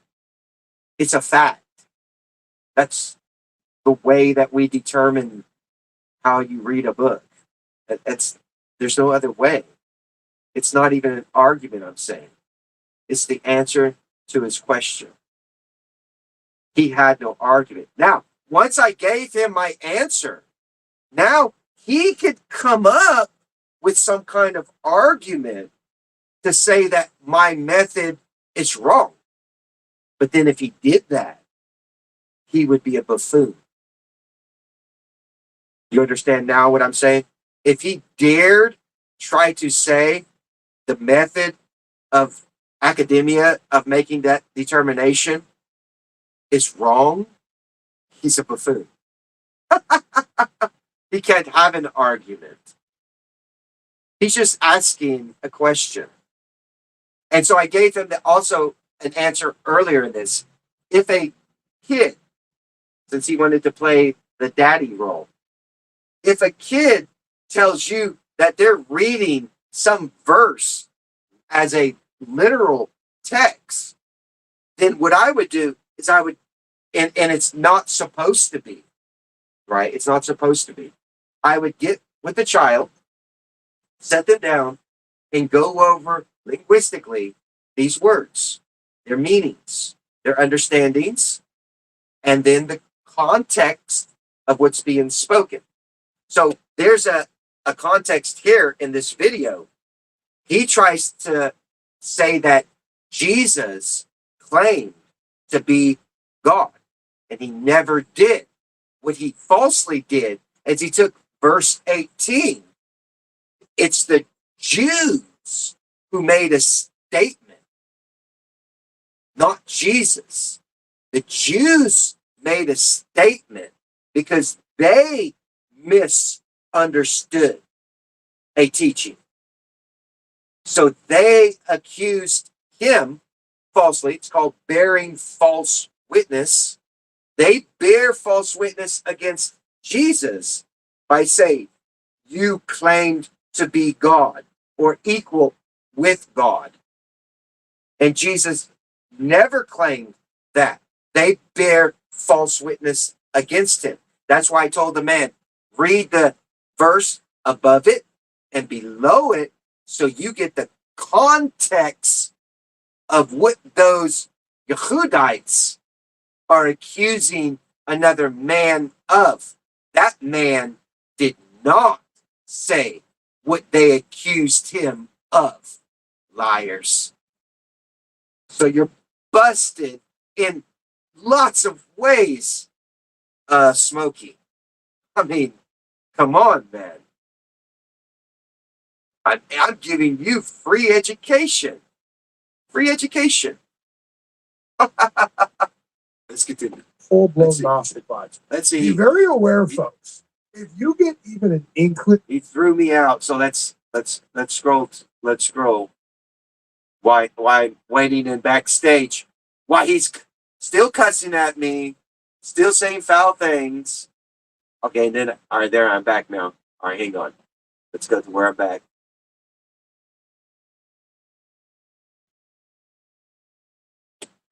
And he has the do you peanut gallery. finally that followed understand, him. Mr. Scholar? No, We get it? no, play your video back. I'm going to upload it to my channel. It's so funny. Because yes, you did. You accused me. You said, you're still manly. You're still trolling mad me. You're just getting No, crazy. I didn't. I didn't. Yes, you say did. that. No, So everyone, you understand the use of still man. If he wants me to still man him, who's the one doing it? So if you're accusing me of still manning your argument, I never did that. And he doesn't understand that. I didn't still man you, nor did I straw man you, dummy. You don't know the use of those words. I answered your question. Now, give me an argument if you want me to still man you. Don't accuse me that I've already done something I didn't even do, because that's not even part of this debate. That fallacy has nothing to do with what I answered to your question. Fact. So he doesn't understand this. Period. It's in your video. no, I All you got to do, look, you admit you're wrong. Admit you're wrong. Admit your fallacy of fallacies. You didn't know what. So I'm doing it in my own video now. As you guys see, I'm playing it back, showing you where he gets caught, where he's accusing me of still manning his. Remember, who's the opponent? He's my opponent. A still man uses the opponent's argument. He didn't even have one. He had a question. So you see how this is stupid, right? It's stupid. And then let's continue into why I'm giving you the answer of why some people can have a different context, a different interpretation, but that's because their interpretation is not following what is written as letter and word meaning. That's all it is. Boom. That shuts him down. Now I just still man his argument. Did everyone catch that?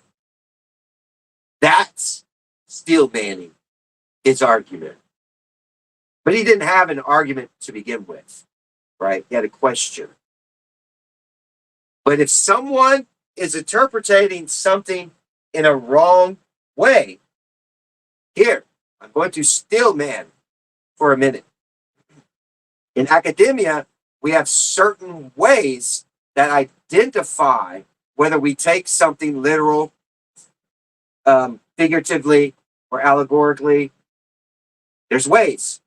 And if I see that you've done the math wrong, then I can use the greatest enforcement to prove that you are in a fallacy. Your interpretation is wrong. You've identified this paragraph, this sentence, as either being literal or figurative. It's wrong. Now I'm still manning what you've done and said and showing you your improper math of the way you're reading something linguistically. That's the math of what I'm telling you. Not numbers, but the math of the way you read it. That's what I'm telling you. There you go. Captain, did you learn what a steel? Did you understand my answer? No. No. Did you? He didn't even recognize that I just stillmanned him. I used the definition that he was trying to show properly. He used it improper with a question. I showed him when I said, look, if you say someone's can interpret this way, someone else could look at it that way, someone else look at it that way, how can I, as the opponent to their interpretation, prove that their interpretation is wrong? We have an academic way of looking at words, letters, meanings, content, author intention, to say, hey, bro, you just got that wrong. You don't take that literal. In fact, donkeys don't speak languages like humans. Now, we can learn more about the content of that story, which I've uploaded to my own channel and gave everyone the understanding of how Balaam's donkey talks in the truth of the interpretation and the linguistics of the word use. But if you say a literal donkey is talking a language that the man speaks back to him as a tongue, like you and me converse, then you are wrong. You're in fallacy. Your interpretation is wrong. And here is the academic reasons why you cannot take that literal. There you go, everyone. Then you're illiterate. Like I said, Okay, I'm illiterate. Did you learn what a steel man is? sir, you're the one who accused me of forcing what I said as if that's what you should accept. I didn't do that. Dude, I'm not falsely saying that a word that has a meaning can mean many things. I never falsely said that. okay. He What still is- doesn't did you know. learn tonight He what a- still doesn't know what I'm talking about. Still doesn't. He had no argument. That's it. steel man. So you look at a letter, you look at a word, you look at the context, and you understand the meaning, right? He still doesn't. Answer yes or no. You don't know or you do know. You're not going to answer. That's all I'm asking. You're not going to answer my questions. I'm not. I've answered your question. You have not. You read your steel man definition and put it up on screen, and anyone watching it can tell you I did not do that, nor did I straw man you. He didn't say you did that. He said he wants you to do it. What you don't in a debate, you don't ask somebody to straw man me. You don't ask somebody to steel man you. You accuse them if they're doing something in a debate that's a straw man. Then you're accusing them, hey, don't straw man me. Hey, don't steel man me. Hey, that's a circular fallacy. That's what you. So he doesn't understand this. You don't ask somebody to do something. The person is doing it. You don't ask. Can you please steel man my argument?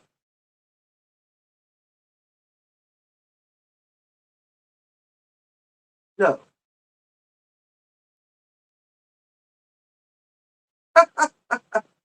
Can you accuse someone of steel manning an argument?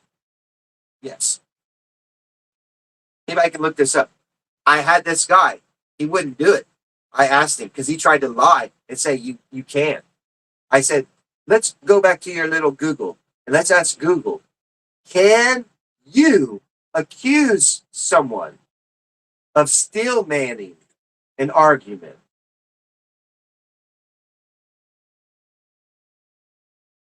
I have never in a debate been asked, steel man my argument, please. No.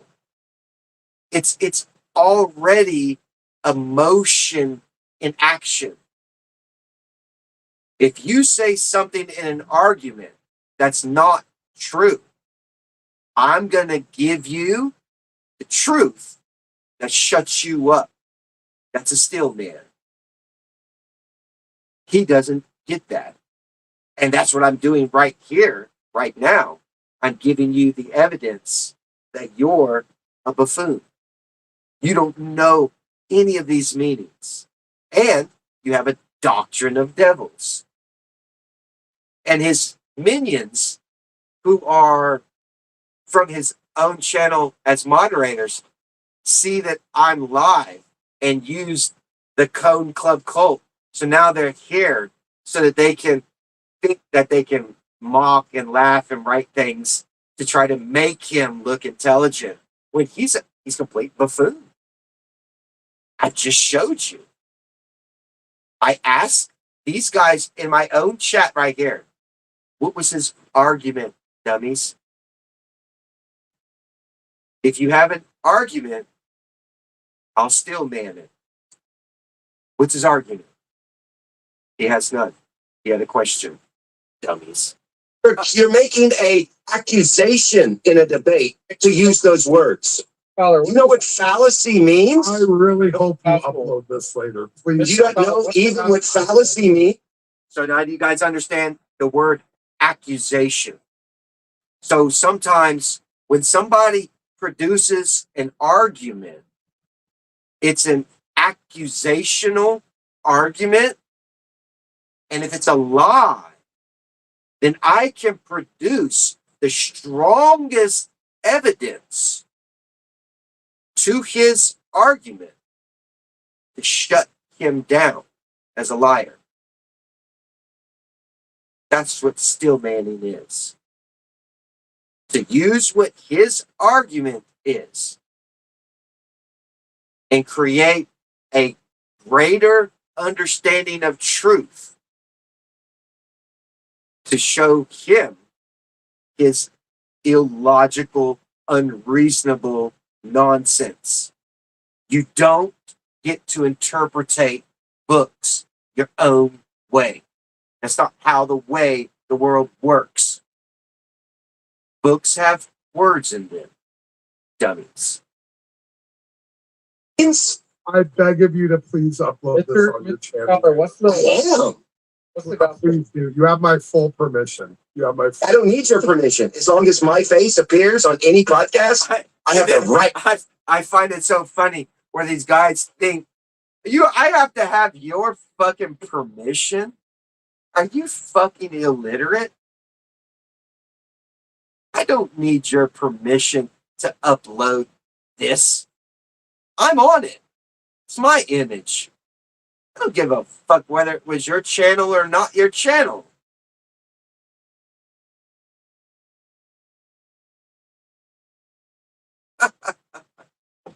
To my image. I own my image. I could actually have your video removed for me being on it. Oh, wow. Okay. Because I'm copyrighted. That's right. He doesn't understand that. Just like what I did with Muslim Lantern, who now pays royalties for keeping the video up, and anyone else who's trying to use a clip of that, yeah, I'm laughing my ass off all the way to the bank. And they don't know this stuff. Oh, you're copyrighted. It's a blessing for you to have me here. You don't even know. Didn't you say that before you get on someone's stream? No, I don't know because I never do it to anybody. I don't care to do that. I'm not that kind of person. I don't profit and monetize or make money off things. I'm not that kind of person. I'm not like you, right? Listen, I'm not like you. I don't have super chats and I don't have people to donate money to me to make money on I don't YouTube. have super chats. I have a real job. Wait a minute. I don't need YouTube. Wait a minute, scumfuck, liar, slander. I don't have any monetization on this channel at all. I don't have any super. He cannot stop just being a foul mouth person. Period. It's so funny. You can't stop. Do you have people donating to you? No, none. Oh, wonderful. Very good then. So you admit you're a lying, slandering scum. I admit that I falsely accused you of monetizing and accepting money from people. Yeah, I'm a man. If I'm in the wrong, I'm going to say I'm in the wrong. Now, can you admit that you made a false fallacy of fallacies? It's called fallacy. You're in a fallacy of fallacy. When you accuse me of steel manning or straw manning and it's not true, that's called fallacy of fallacy. You're aware of that, right? What is this? Bring up the definition on the screen for everyone to see. What is a fallacy? When you accuse somebody of steel manning or straw manning, what is it called? It's called a fallacy of fallacy. You weird nut job. I did not accuse you of steel manning. I did not accuse you of steel manning. Yes, I'll play it back for you. I asked you to steel man my You didn't ask me to steel man for you. In a debate, nobody asked. So you want me to do a circular fallacy for you? Okay. What is the? Do you want me to give you a faulty analogy? What is a steel man? You don't ask people for that. You asked me a question. I gave you an answer that you didn't like. Mr. Literate Scholar. A truthful answer, an answer you can't refute. Mr. Literate Scholar, I read you the definition of steel man, right? I don't know. What is the definition? Because remember what you just said. If I said a letter and a word have meaning, then you disagreed with that. What is the definition for you then? Definitions don't mean things? Can I ask you a question? Did you guys see that? Definitions have no meaning, I guess, to him.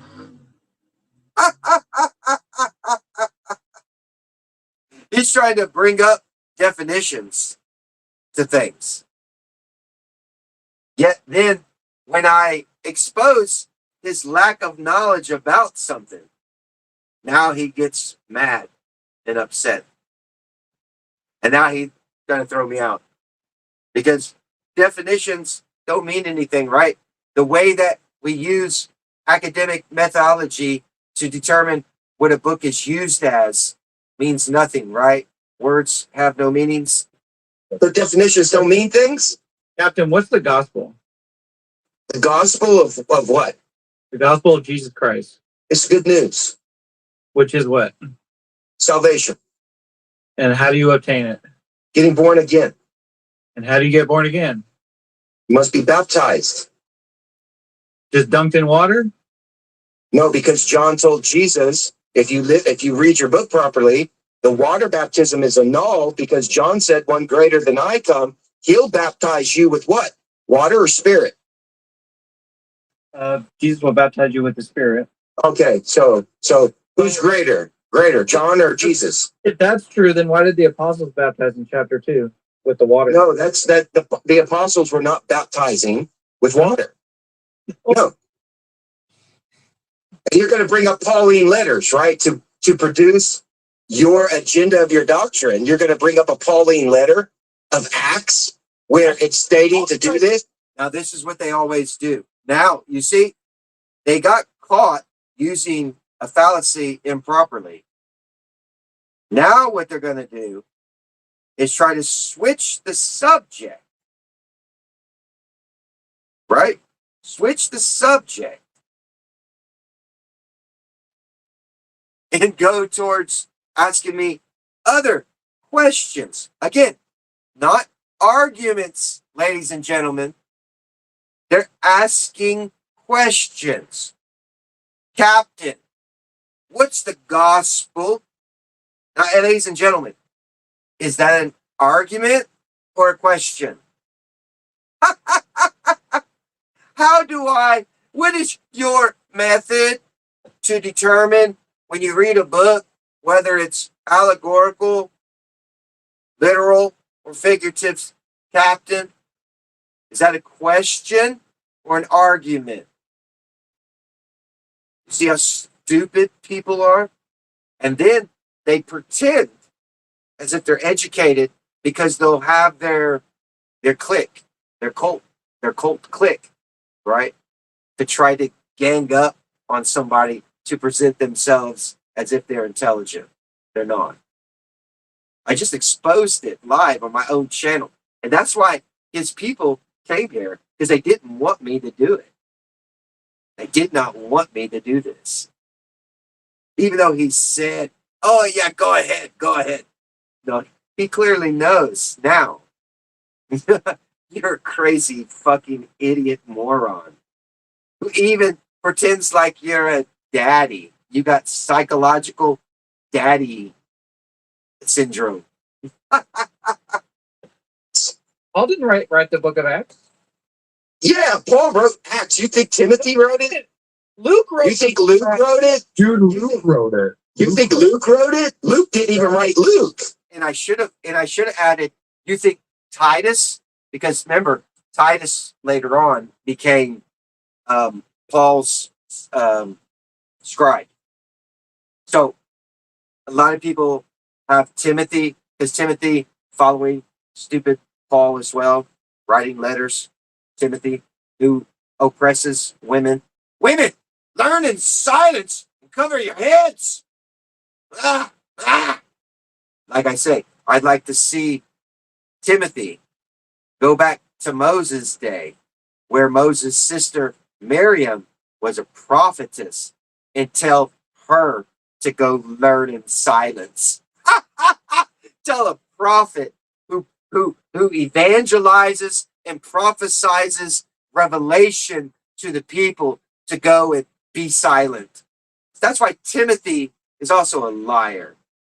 These are doctrines of devils that Rome Christianity created. That's why, no, I don't care for Paul, any Pauline letters, Timothy letters, none of that stuff. I don't care for the leaven of Pharisees. You can sound right sometimes, then sound completely against Jesus at other times. I don't accept you. You're not following in the guidelines of the truth. You're mixing and mingling shit. So, Titus, Timothy, Luke, no, they didn't write Acts, nor did Luke even write Luke. It says according to Luke. If you're the author, you're not going to write according to me as your title. They're at your book. That's insane. This is how stupid people are. What is It says, I'm going to show everybody something. I'm going to prove something to everybody.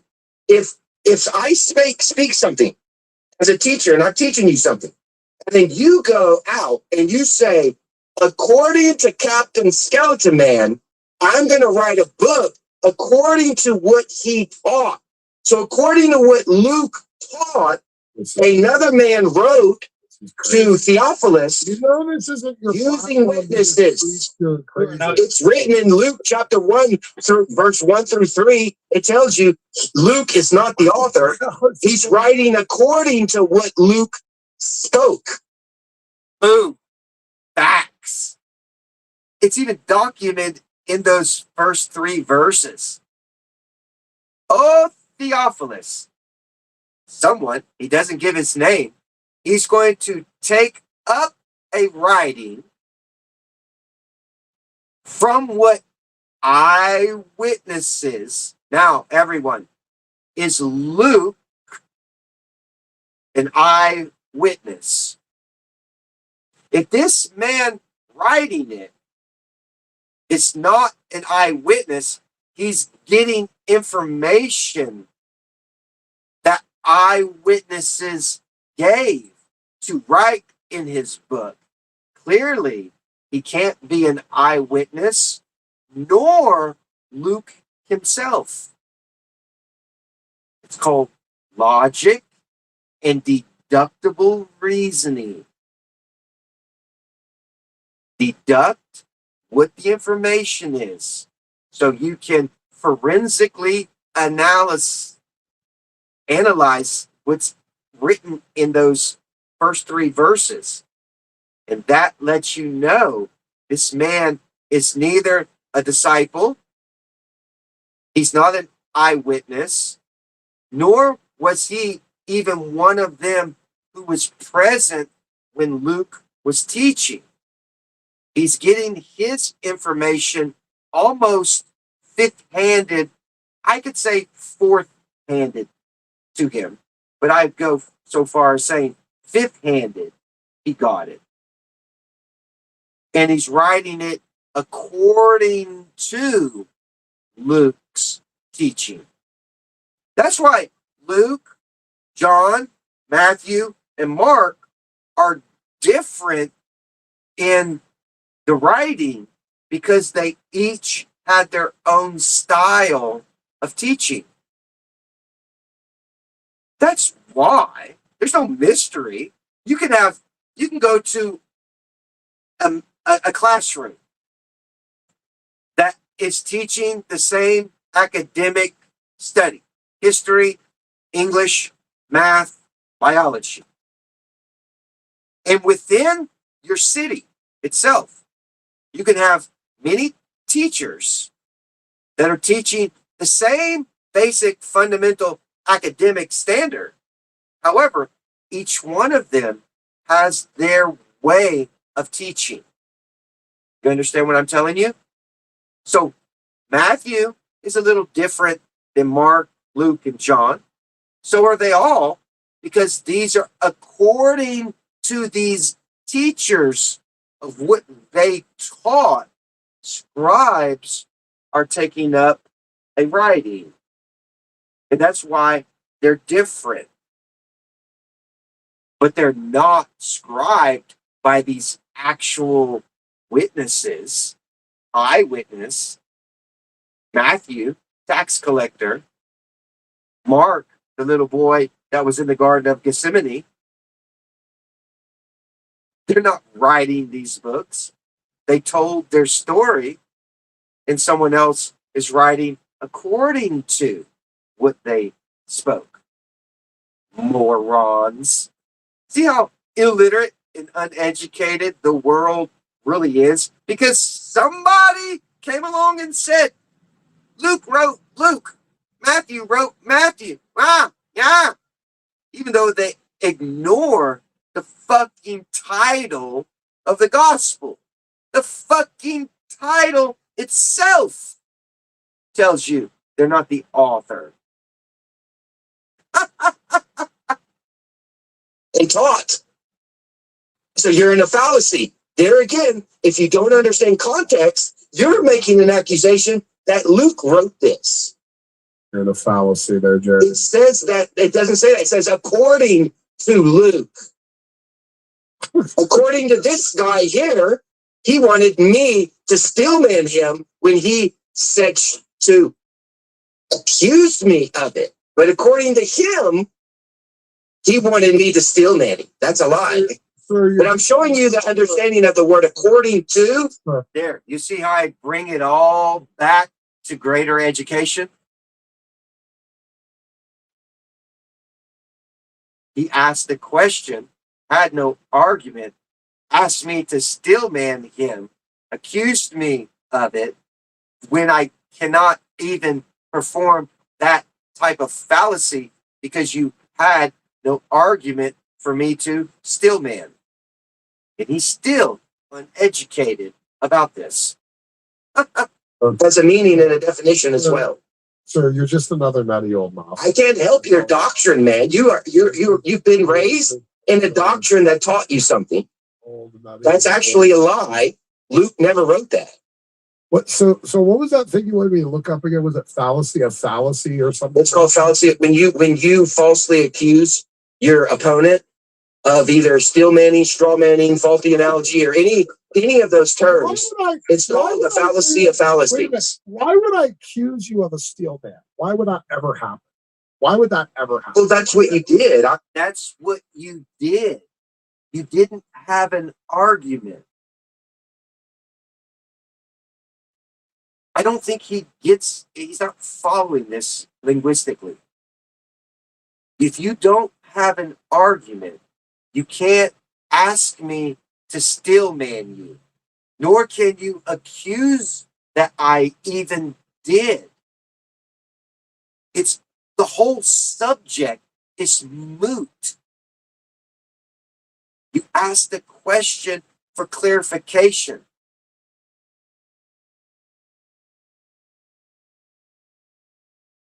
A point of what? You know, when senators in the House, they want a clarification of something, or they want something to put on pause until they can define what's happening. Point of interest, point of whatever, anything that they're doing, they want to add something for clarification, they can pose it or use whatever documentation is there to put in something. This is what they do. But in a debate, it's just a question, a clarification. Please clarify for me how your method is better than someone else's. You don't have an argument. You're just asking me to clarify how it is. And then I give you the answer. We have an academic methodology to make those determinations with. Now, next, what else do you want? I'm not stillmanning you. I can't stillman you.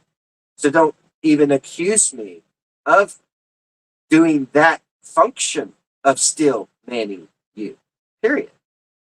You didn't even present an argument. I had to present the argument for you to show you what stillmanning was. I mean, I don't know why you would. I don't even, first of all, yes, you could accuse me of it. That's very logical to do. But you are now saying that you wanted me to do. That's illogical. No, I wanted you to steelman my position. Yes. No, You had no position, no argument. you did. That's why I did a pun. Did you see my comment in the pun? I wrote, instead of STEEL, I wrote STEAL. So, Mr. Master of Logical Fallacies, Mr. That's an academic joke, if you can Mr. get it. Academic scholar. Okay, Mr. Academic scholar. What is it? What is a steelman now? What is a steelman? What is it? I just already told you. You put the definition up, but I did not force. I did not force. What is it? Listen to what I'm going to tell. All right. Are you going to listen? You want the answer? What is a steelman? Okay. Listen. I'm going to give you an example of what I did. No, I don't want an example. I want the definition. So, what is a steelman? Okay. Listen to me. Mr. Scholar, When I gave you, how do you answer a question? when I gave you, I'm answering it.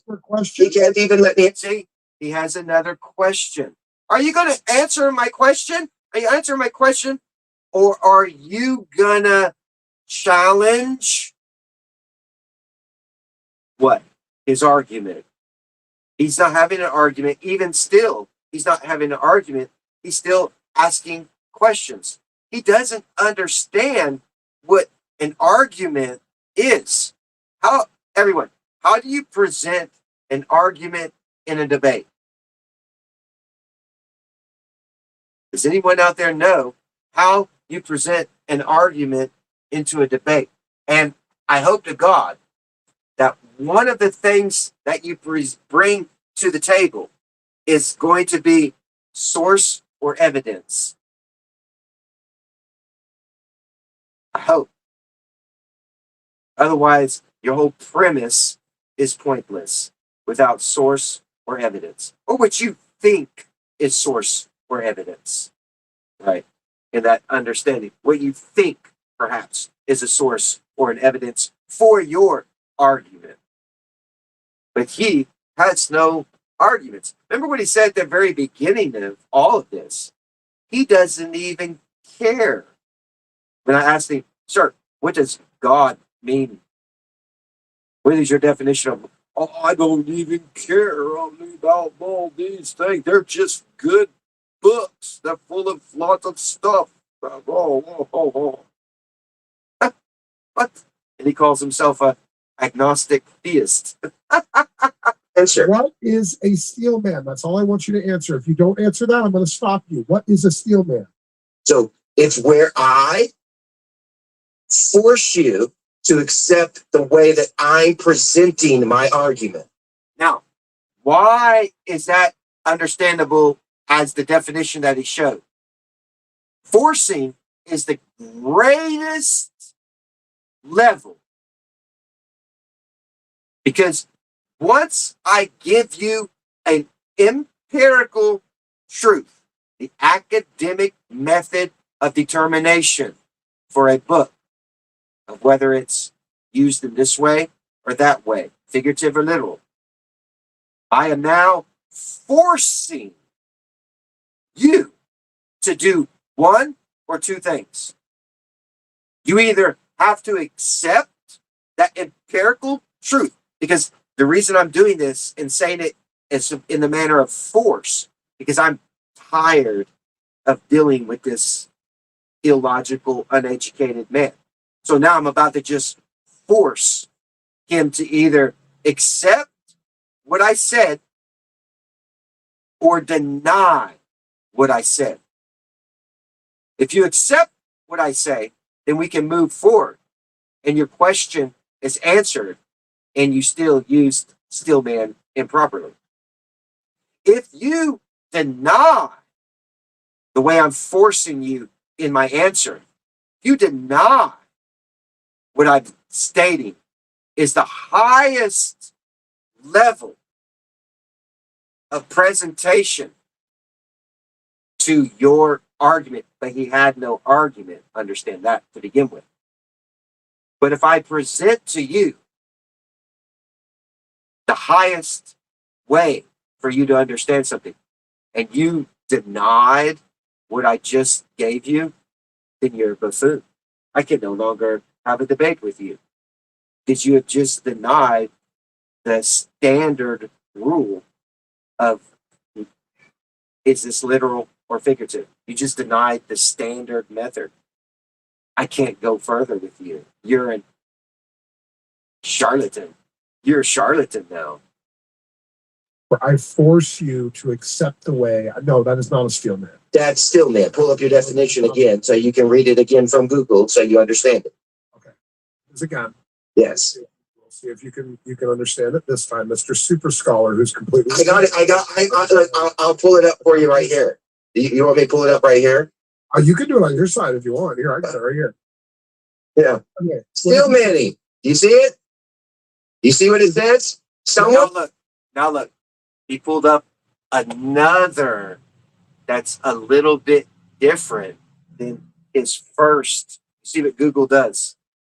And now it's a different, it's in a manner the same, but it's worded in a different way. So a Stillman argument is the exact opposite of straw man. Okay, we don't care about that. Instead of misrepresenting or weakening your opponent's position to make it easy to knock down, you intentionally rebuild their argument to its absolute strongest. I am now forcing you to say yay or nay in what I'm presenting. The academic standard of reading a book, figurative or literal, how to represent the words you're reading. I have now rebuilt your argument to its absolute strongest, most logically sound version. Before challenging your question, which was a question, not an argument to begin with, but I'm giving him the benefit of the doubt, everyone. So as he's not a complete buffoon. Now, I wanted him to scroll. Why use the Stillman technique? how to use the steelman technique. So you see that on the bottom, but he won't do it.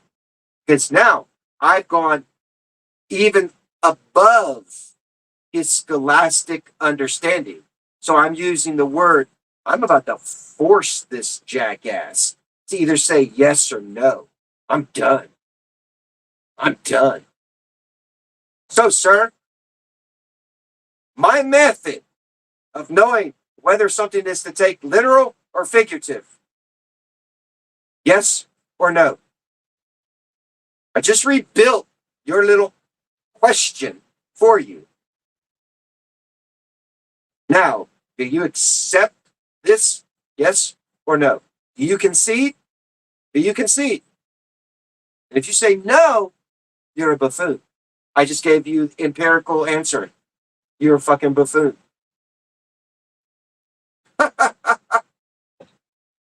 Means building the strongest, most logical, and fairest version of their argument or point of view, even if you totally disagree. Yes, yay, hooray! So I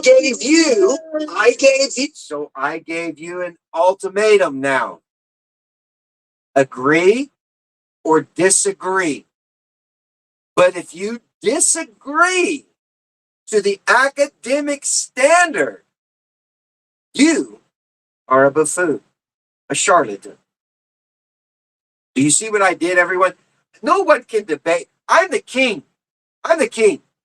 You can use all your little fucking words of steel man, straw man, circular fallacy, faulty analogy, ad hominem, You can use whatever nonsense shit you want.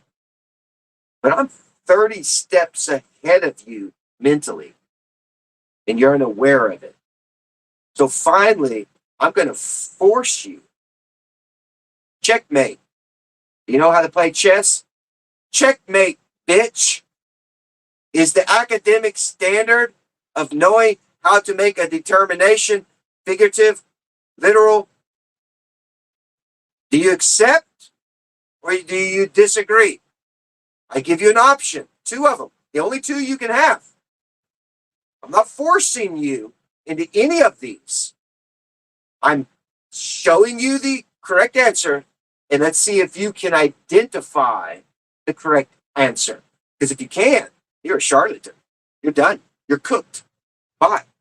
You cannot go any further in a debate, period.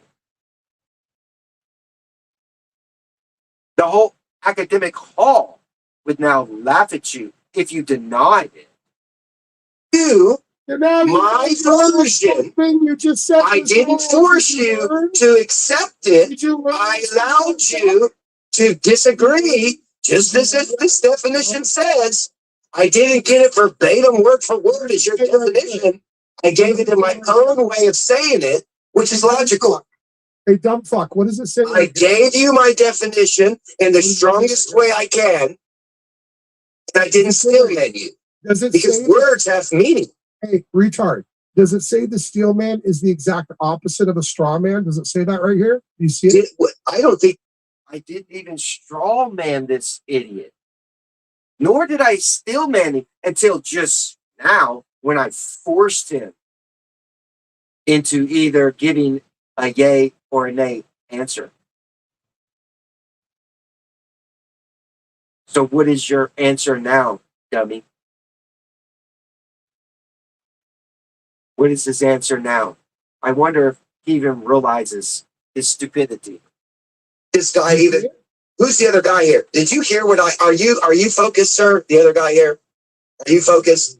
Yeah, I'm listening. I told the gentleman I neither steel manned him nor straw manned him. Yeah. Either of them. I gave him the correct answer How about that is truthful by any definition.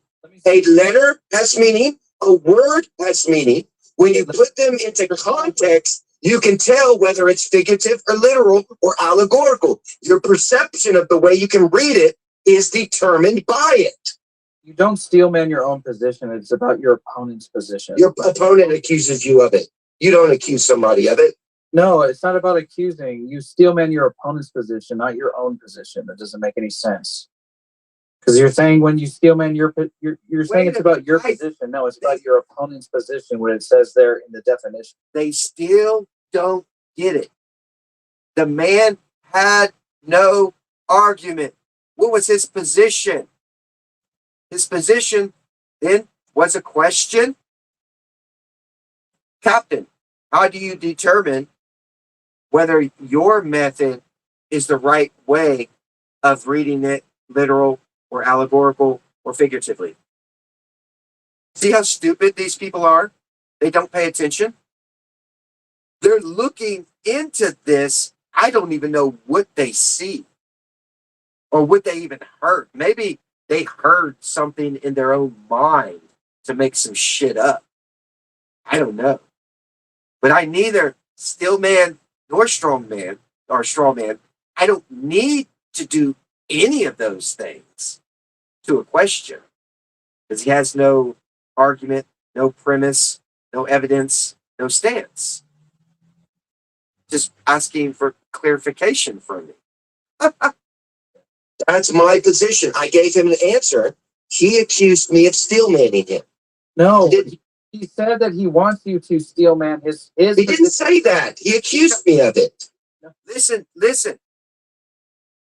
If I'm going to take his argument, he has no argument.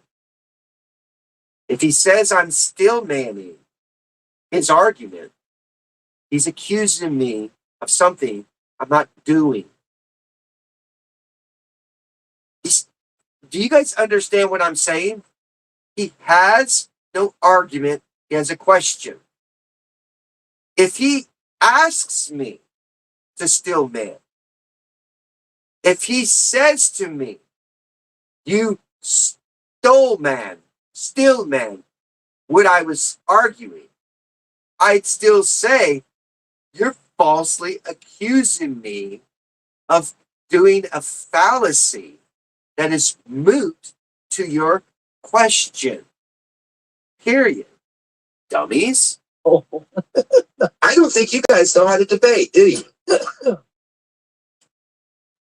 Here, let me listen closely. Ready? How steelmanning works. Are you ready for this? I'll put it up on the screen. Everyone can see how steelmanning works. See, the guy don't want you to see the rest of the definition and understanding of the way it works. How does it work? Listen closely. Pay attention to what the other person is trying to say without immediately planning your comeback. That's why I asked you, sir, did you hear my answer before you accused me of steelmanning you? Did you hear my answer? Okay. Remove flaws. Fix any weak wording. Did you ask me to clarify anything of my answer before you said I was steelmanning it? Dude, real quick, Here's an example. Real quick. The fact you keep. No, he didn't. He can't answer. I've asked him 2 questions. Did you hear an answer from any of these people? The whole time, I'm the one answering all their questions. Who's the scholar? You're asking me questions like you're a bunch of students. Now, when I ask you a question, they don't give the answer. Before you said that I was steelmanning your argument, did you have an argument to begin with? Or were you asking a clarifying question? He didn't even hear what I just read to him. He's ignoring it. I'll play it back for you. Listen closely. Before you accused me of steelmanning you? Did you hear my answer? Okay. Remove flaws. Fix any weak wording. Did you ask me to clarify anything of my answer before you said I was steelmanning it? Dude, real quick. Here's an example. Real quick. Oh, did he ask for clarification about how I made the determination of whether I used the academic understanding of how to read a book? Yes, he did. What is your method that you use that you are more right than someone else's interpretation? That's not an argument. That's a clarification. So I gave him the strongest. That way I force him to either say yay or nay. Remember, I'm playing chess here. I'm way ahead of you. I know what your next move's going to be before you even know. So from the very get-go of this video, I gave the academic answer that he needs to say, yes, accept it. I'm not forcing you to. I'm going to force you into either say yes or no, but I'm not forcing you in any way which one you're going to choose. I'm giving you an empirical answer. What are you going to say? Real quick, the fact you keep saying I was accusing you of steel manning shows you still right now are so fucking retarded. You still don't see everyone. How can I stillman an argument if he has none? So you understand when I say you're accusing me to do a fallacy? Even if you ask me, stillman my argument. What's your argument? You're accusing me of something that doesn't exist. You ask the question. It's part of the technique of stillmanning to start out with. You need clarification.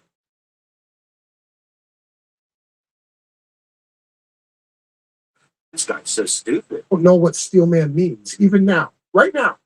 The fact that you say I was accusing you of that shows you are so fucking stupid and illiterate. That's what you said. So fucking stupid and illiterate that you don't even know what steel manning is. And no, I did not say that. I just read the rest of the. Now he says you can't accuse someone of steel manning. Wait, watch this. Definition for everyone. Hunt for it. Scroll up the definition for everyone more. Scroll it up. When you, Hold on, Captain. When you go back and listen to it, because he won't stop, he has no self-control. If this guy's a scholar, I'm a fucking pope. Okay, this guy is absolutely a joke. What a catastrophe. So again, there is no way, and he can go back and rewind it. I welcome him to go find the spot where I said I am accusing you of steel man. You won't find it. You won't find it. It's not there. It doesn't exist. You're dumb. You're illiterate. You don't know what the hell you're talking about. You're a fake scholar. Now he's trying to use my words, illiterate. You see, he's trying to copy now off of me to try to present himself after he throws me out again and tries to make himself as if he's intelligent. He's still not. Because watch what happens. I'm going to pull up the definition for him that yes, you can accuse someone of steel manning. And that's what he did. He had no argument. So he's falsely using a fallacy. Whether he wants me to use steel man or whether I steel man his argument on my own, he's still accusing me of a fallacy that cannot exist in this debate because he had no argument to begin with. Read the definition. What's the opponent's argument? What's his position? He had none. He was asking clarification. Clearly don't know what the hell you're talking about. You don't know dick all about fallacies or debate. And you've never heard of steel man before. And there's no one in this entire audience, in this room, on this panel I could bring up that would ever be as retarded as to say I was accusing someone of steel manning when I asked for a steel man. There you go. Now, he says that you can't accuse. You're a retard if you accuse someone of steel manning. Let's find out if that's correct. Argument. No one would be that stupid No one would be that worthlessly brain dead to think something like that or say it. And I never said anything like that. And you're going to do your little thing. And I hope you clip this tomorrow, and you will, and go upload to your channel, and you go hunt for that spot where you think I accused you of steelmanning, because that doesn't even make sense. It's already there. Let's see. Bring back Everyone, Wait, hold on a he second. doesn't know what he's talking about. Okay, Captain, I'm gonna. Captain Skelly, you're so wrong on this, bro. I mean, It says so right here. I'll read it to you. Yes, someone can steel man you in a debate. How do they do that? Captain, This means that they take your weak or basic point and make it much stronger, clearer, or harder to beat before they reply to it. He Captain, couldn't beat my argument, I'm gonna so steal. he accused me of steelman. Captain, we're going to steel man your position right now. Do they understand? Do they understand what I just said? So I steel man his argument just now, presented it. And now you can accuse me of steel manning your argument. Yes. Dummy. Can I speak? Yeah, go ahead. I'm going to steelman your position on what the gospel is. You believe that the gospel is someone has to be born again by being baptized by the baptism of Jesus. Am I correct? Did I properly steelman your position? And well, you need to clarify for me then, what is the baptism of Jesus for you and your understanding of what is written in the book? Now watch. I'm going to show these morons how to use everything I just read properly for a debate. So clarify. So he thinks he's going to steel man me. He doesn't even know how to do it. I'm going to teach him a lesson. Watch. Receiving the Holy Spirit. No, I don't believe the Holy Spirit. No. Okay, so then I did not properly steelman your position. I strawmanned your position. Do you see the difference now? Yeah, You didn't straw man or steel man my position, dummy. You didn't straw man or steel man. You're in a clarification. I asked you to clarify, what do you think is Jesus' baptism? Because Jesus was baptized by John.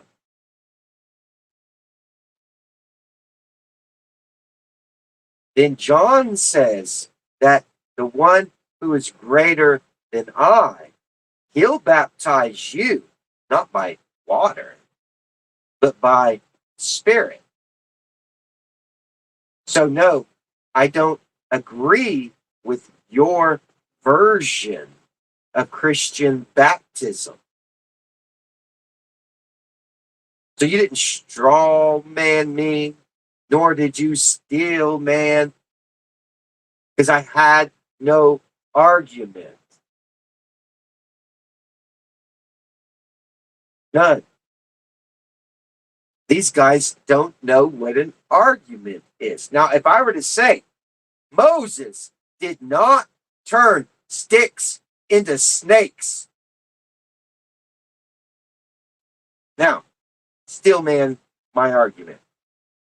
But you still wouldn't be able to until you get clarification of what I mean by that. And then once I present my evidence of Wadjet and everything else, you still can't steel man because it's already empirical, dummy. Now you only have two choices: deny or accept. That's it. When you reach in a debate empirical truth, you can no longer present any fallacy. These guys don't understand. I'm in empirical truth. Your fallacies don't affect me. I don't have faulty analogies. I don't have straw mans. I don't have steel mans. I don't have circular fallacy. Your definitions no longer hold ground to empirical truths. You're done. You're done. You can pretend to be scholastic and scholarly all day long in front of empirical truth. You're just a fool with a doctrine of a devil and an interpretation that's all around fallacy and improper reading of books and words and letters. You're the buffoons, not me. And you're trying to still use stupid fallacies on a man who's empirical. Can't. They don't understand that. You see now? Do you understand what happened? You don't realize it, does he? Yeah, you're not getting it, Skelly. Amicus, it's your Yeah. turn. It's your turn. I don't know if I can add to this, Smokey. I mean, this is unbelievable. It is, isn't it? That I'm more intelligent than all three of you put together? Listen to the tape, Skelly. You're going to see that you didn't even think. We're listening to it now. I'm empirical. I cannot be in a fallacy, nor can I do any of your fallacy.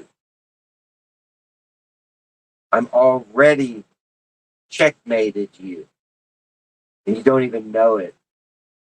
So you're the one running in circles, going back and forth in your terminologies of things that don't even affect the empirical truth. Because you're corrupted in your doctrine, point blank. And since you don't know, you're stuck. And you have to keep repeating stupid words that you learned in college. Or not even that. They probably didn't even go to college. That they picked up off of YouTube. And now they're trying to use it in manners that they don't even know how to use them in a debate. What the fucking clowns. Steelman was an actual definition. No, it's a definition that I was not doing. No. You have to go back and listen. You didn't. Yes, listen, I went back and listened. I watched it already. Yeah, bro, no. Well, you should watch it again. You didn't even think it was the real thing. I said it's not You tried in to a correct debate. Smokey What and we're tell him having- that he meant to use the word straw man, so you don't understand Yes. what you're talking about. Because Yeah. what's more closer to what I was doing? Straw manning You're- or steel you manning? sound very incompetent right now. It's No, I'm embarrassing. presenting an answer, and I can force this answer upon him, which is straw manning. You can't accuse somebody. Steel manning, Hold on, I'm listen. not forcing. Listen. You Calm don't down, have buddy. to agree. The definition's right there in front of you. Kelly, you can't accuse somebody of steel manning. You Yes, you accuse can. somebody. No, listen. You accuse them of straw manning your position, No, but you What does can't it say? accuse somebody of steel manning it. What's it say? You're an idiot. What's it say? Come on. read it, What's it say? motherfucker. Read it. Hey, host, why don't you Google, can you... See how I shut the fucking asshole up when I pulled up? Can you accuse someone of steel manning? And I showed it to him. It's right in their face. And then he shut his fucking mouth. Retard. Shut the fuck up, you illiterate punks. You YouTube punks. steel man someone in an argument or debate? Let's see what your Google will tell you. And then this will correct everything that these three gentlemen here are saying. They are in the fallacy, not me. And no, I don't believe in the way that you present your baptism. You know what the real issue is, Because Skelly? you don't even know what the Hold on, spirit, let you me don't know wait. the difference between Brokdisharara You and have- Hogiosis, do you? Are you married? So tell me this. In the gospel, So now he turns to ad hominem. Are you married? Because he's the same jackass that I just showed. Can you straw man or can you steel man someone? Can you accuse someone of steel manning? I just showed it to him. And they're like, hey, shut up. Now he has to change the subject to something completely different. This is not a debater. A real debating person would never, ever do this shit. He's uneducated. That's why he does it. Their ego has been exposed. Their stupidity has been exposed. I'm empirical. I don't give a fuck about your definitions of fallacy or words that you use in debates because I'm already checkmated you. Point blank. I've already forced you to either say yay or nay. Anything else comes from the wicked one. And if you disagree, you're a kafar. Point blank. You're a non-believer. That's it. End of conversation. So we get more into it. Let me see. We get more into this, but I think I'm pretty much, done with these fucking morons here. These guys are absolute insane fucks, everyone. Like, this is insane. Guy didn't even have an argument for me to even stillman him, but he's accusing me of doing it. I don't think they understood how I'm phrasing words and what he tried to do or force me to do. I don't need to do any of that. He flat out got caught in his lie. That's why he sent his little minions over to my channel. Because this is exposing them. I'm exposing him. So funny, isn't it? I laugh my ass off of these charlatans. Let's see if this will.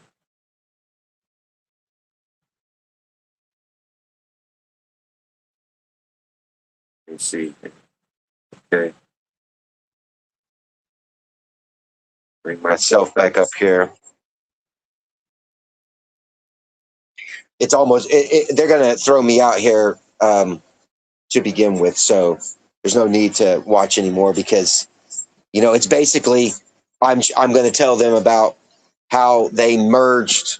They keep using this word Holy Spirit, how they merged the HaKodesh and the Spirit of Truth together.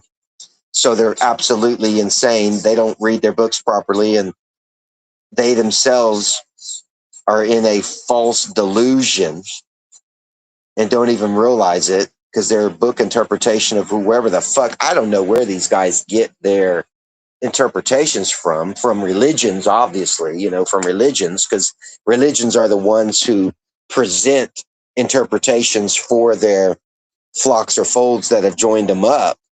So, yeah, if your leader of the flock and fold is corrupted and liar, how much more are the followers that are a part of the lie, right? So you see clearly how this works. So there you have it. These people, I'm telling you, these people are so stupid, so stupid. And 3 fucking hours, right? For me. All over. Dude, how do you know if the book should be literal or figuratively taken? How? I don't know, asshole. Is there an academic way? Do I need, let's pull it up. Let's pull up the definition to end it. And I'll pull up another one.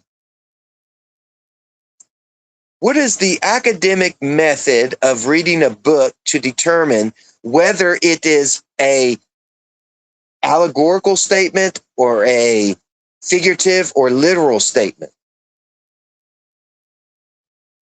To determine if a book uses literal, figurative, or allegorical language, academics use critical close reading. This involves analyzing the text, its context, and language patterns. So let's look at it, everyone. Just as my answer, I went to the empirical, right? I just threw out the empirical. Critical close reading. I do forensic. I go beyond critical. I say forensic. Now you see how I'm even greater than these academic scholars. I do a forensic analysis. The academic method of reading a book to determine its meaning uses critical close reading. You analyze the text, context, and language patterns. This helps you decide if the author means the story to be literal, figurative, or allegorical. So when people are interpreting books and they don't use all of these things, or they don't know the meaning of a word or the context of how it should be used in a sentence, then yes, you can get that interpretation wrong. And many religions have done such things. Yes. And I prove it in theses that I write. I show you. Look for literal text, spot figurative language, identify allegory. So you see, test for consistencies. See the difference things that you can do to make the determination?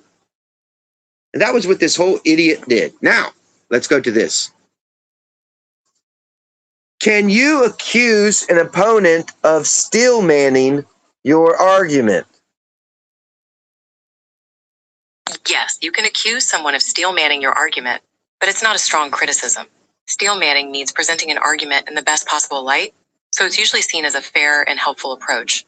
So there's my question. As you can see, can you accuse someone of steel manning your argument? Yes. Is that what he did?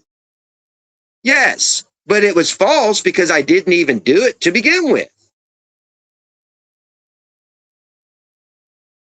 Why accusing someone of it is odd. Now you see why it's odd? Because I didn't even do it to begin with. He had no argument. He had a question. How do you know if your version of reading the book is better than another's? You see?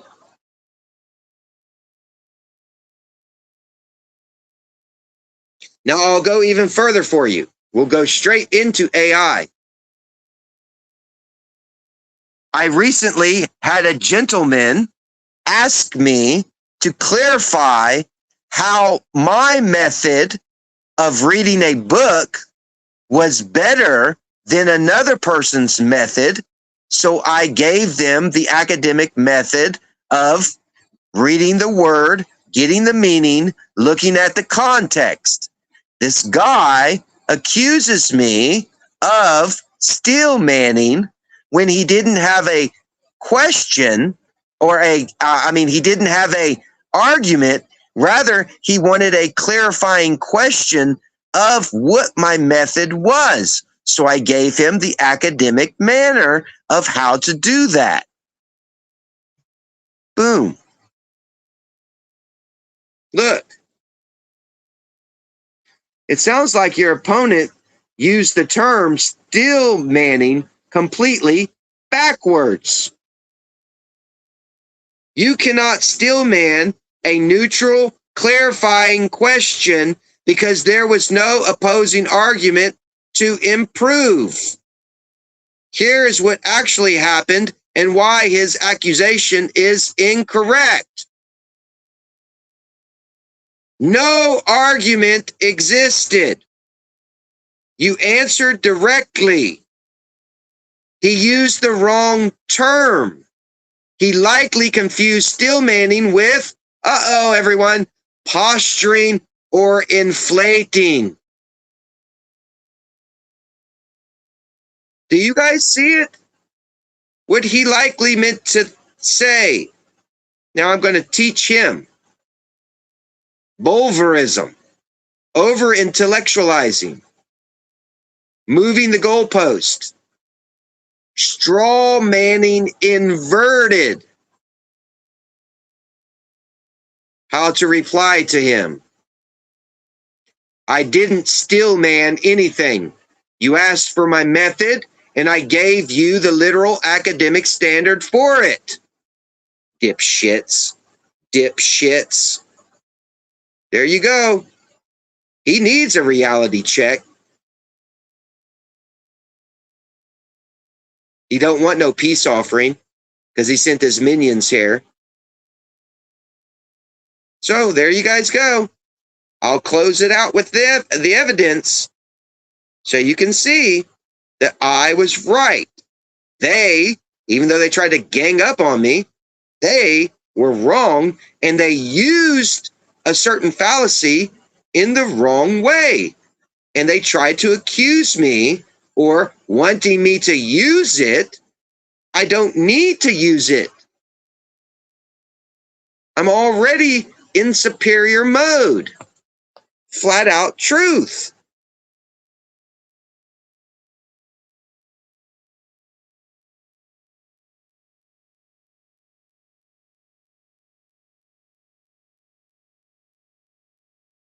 So they got to have another guy. Look, now he has to come here. Check him out. There he is.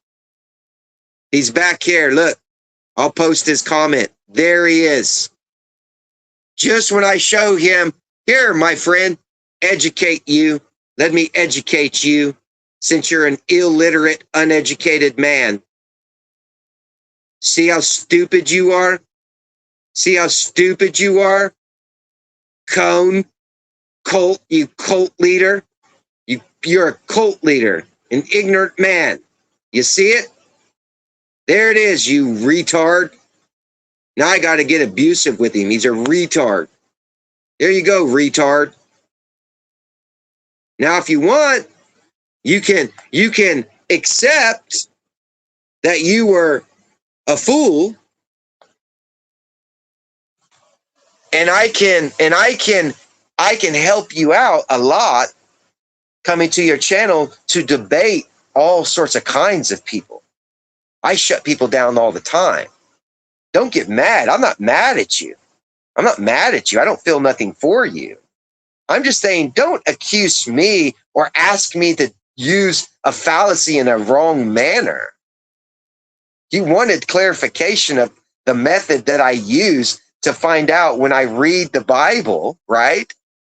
Join my stage. Don't be a coward. I joined your stage. Join my stage. Don't be a coward. Why are you being a coward? It's better for you to admit you're wrong. That's it. Admit you're wrong, apologize, and we go from there. That's it. That's it. I got no hard feelings against you. I seek truth. Always. That's my level of education. I always am seeking the truth.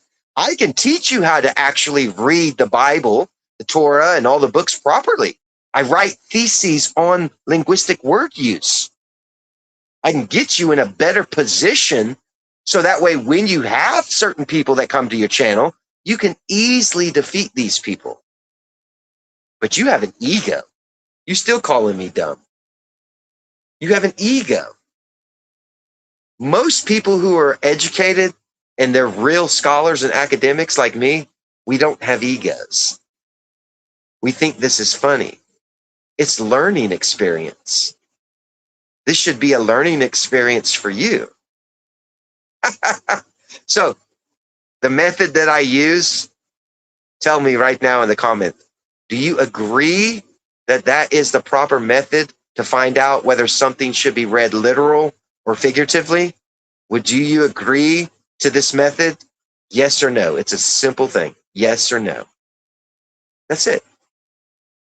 And if you finally say yes, then I wasn't still manning nothing, because you didn't even have an argument. You had a question that you wanted to clarify. That's it. Why do you wish to be dumb and remain in that state of ego, maniacal chaos, man? Or have to, you're not my daddy. Why do you have this daddy complex where you gotta throw people in and out? I mean, I don't do that. I challenge people. You could try to challenge me, but I don't really give a shit about your use of words that are fallacies. I really don't care about that. I get down to the nitty gritty of the linguistic word use, the archaeological studies, things like that. That's why I'm the king, bro. That's why I'm the king of debates. That's why I make the best music. That's why I make the best of everything. So don't be jealous. You don't have to be jealous. That's what you are right now. You're jealous. It's sad. It's sad.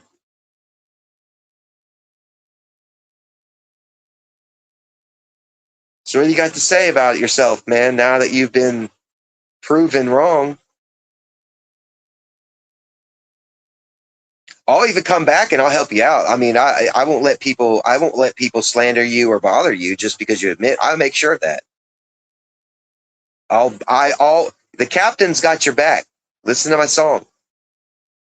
If you get caught up in a lie and you repent and now you want to get educated and you want truth, I'll have your back. I'll tell people to fuck off that are retarded.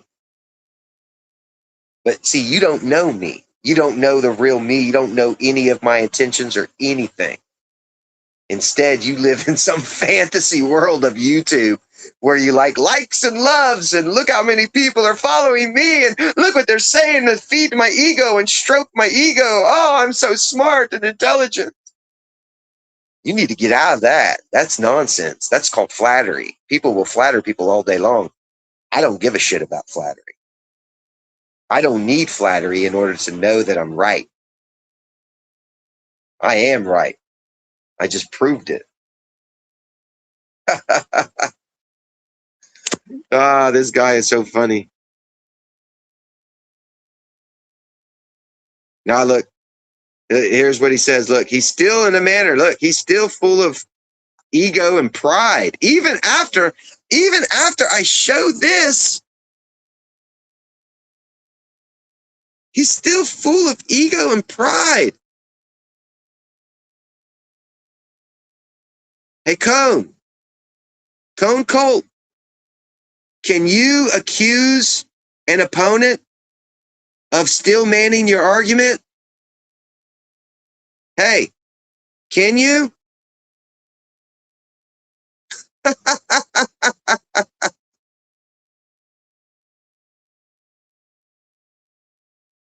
I could take you even a step further, bro.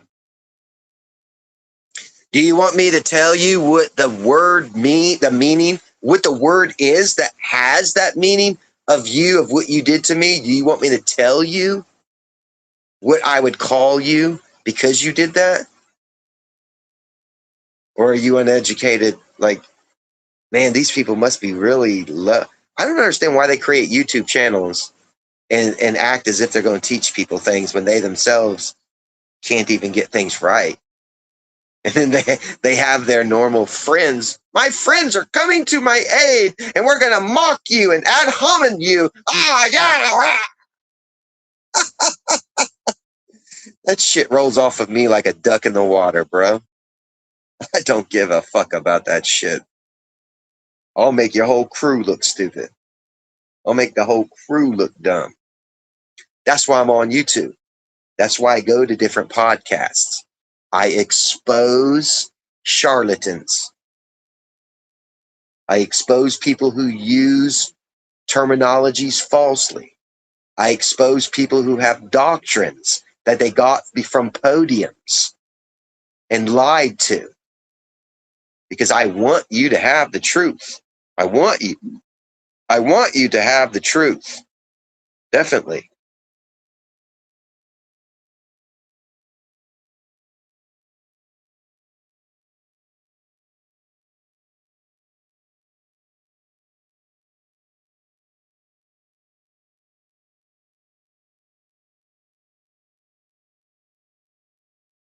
And here's more. Look what he says.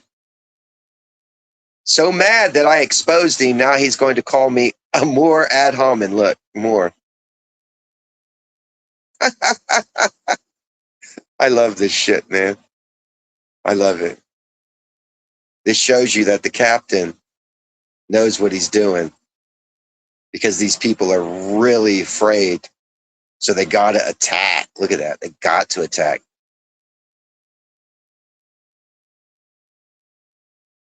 So funny. I'm brain dead. Look, I'm brain dead. Really? I just proved that you were wrong and you accused me of doing something, whether you asked or whether I did. I didn't either do any of it. I didn't perform what you wanted later on, what you tried to say you wanted, or any of that. You're the fool, not me. So funny.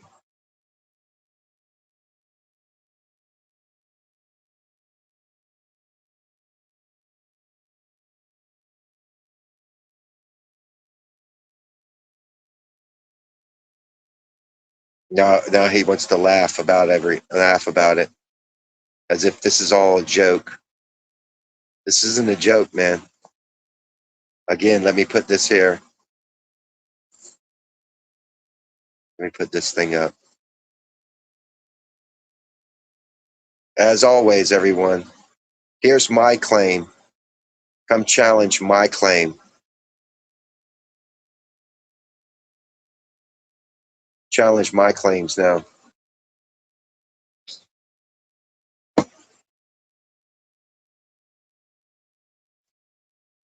Don't be a loser. Don't be a sore loser, man. Such a sore loser.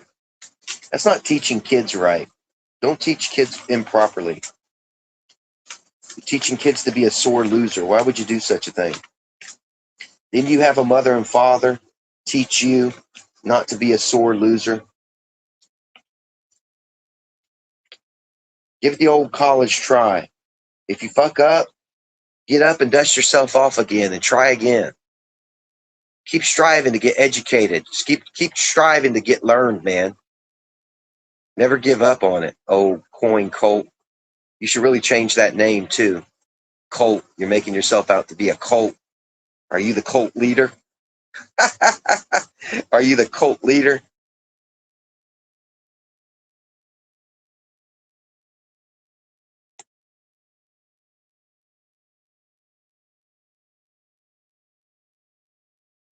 That's right, buddy.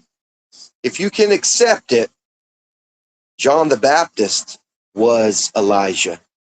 Ooh, how's that possible, everyone?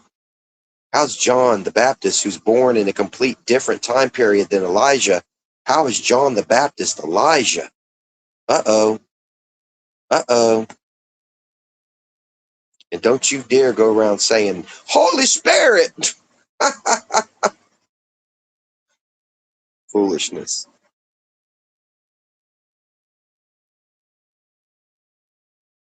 All right, so I guess we'll end my live stream. We'll put up the song. What song should we go? How about we play Back to School? Back to School, that's a fitting song, right? That's a fitting song. Back to school for these guys. All right. Quiet down, people. Sit tight and lock it in. Get out your number 2 pencils. Put on your shades. And let's get smart.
watching, but we've got a tale to tell.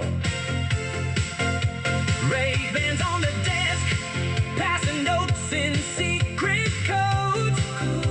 Christopher Almighty, the coolest teacher that the world knows.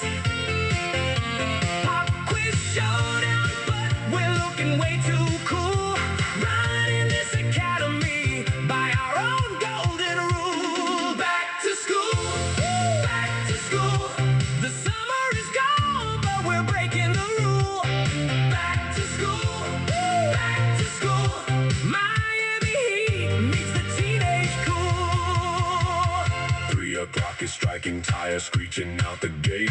Cruising down the strip, yeah, we can't be late. Geometry is over now, the twilight belongs to us. From the blackboard jungle to the coastal rush. Sipping on a soda while the pink horizon glows.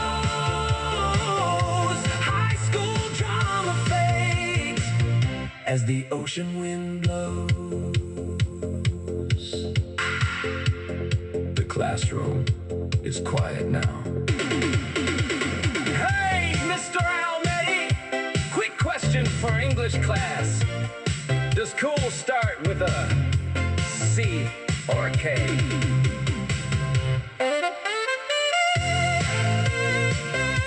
When you're this cool, it starts with an Almighty.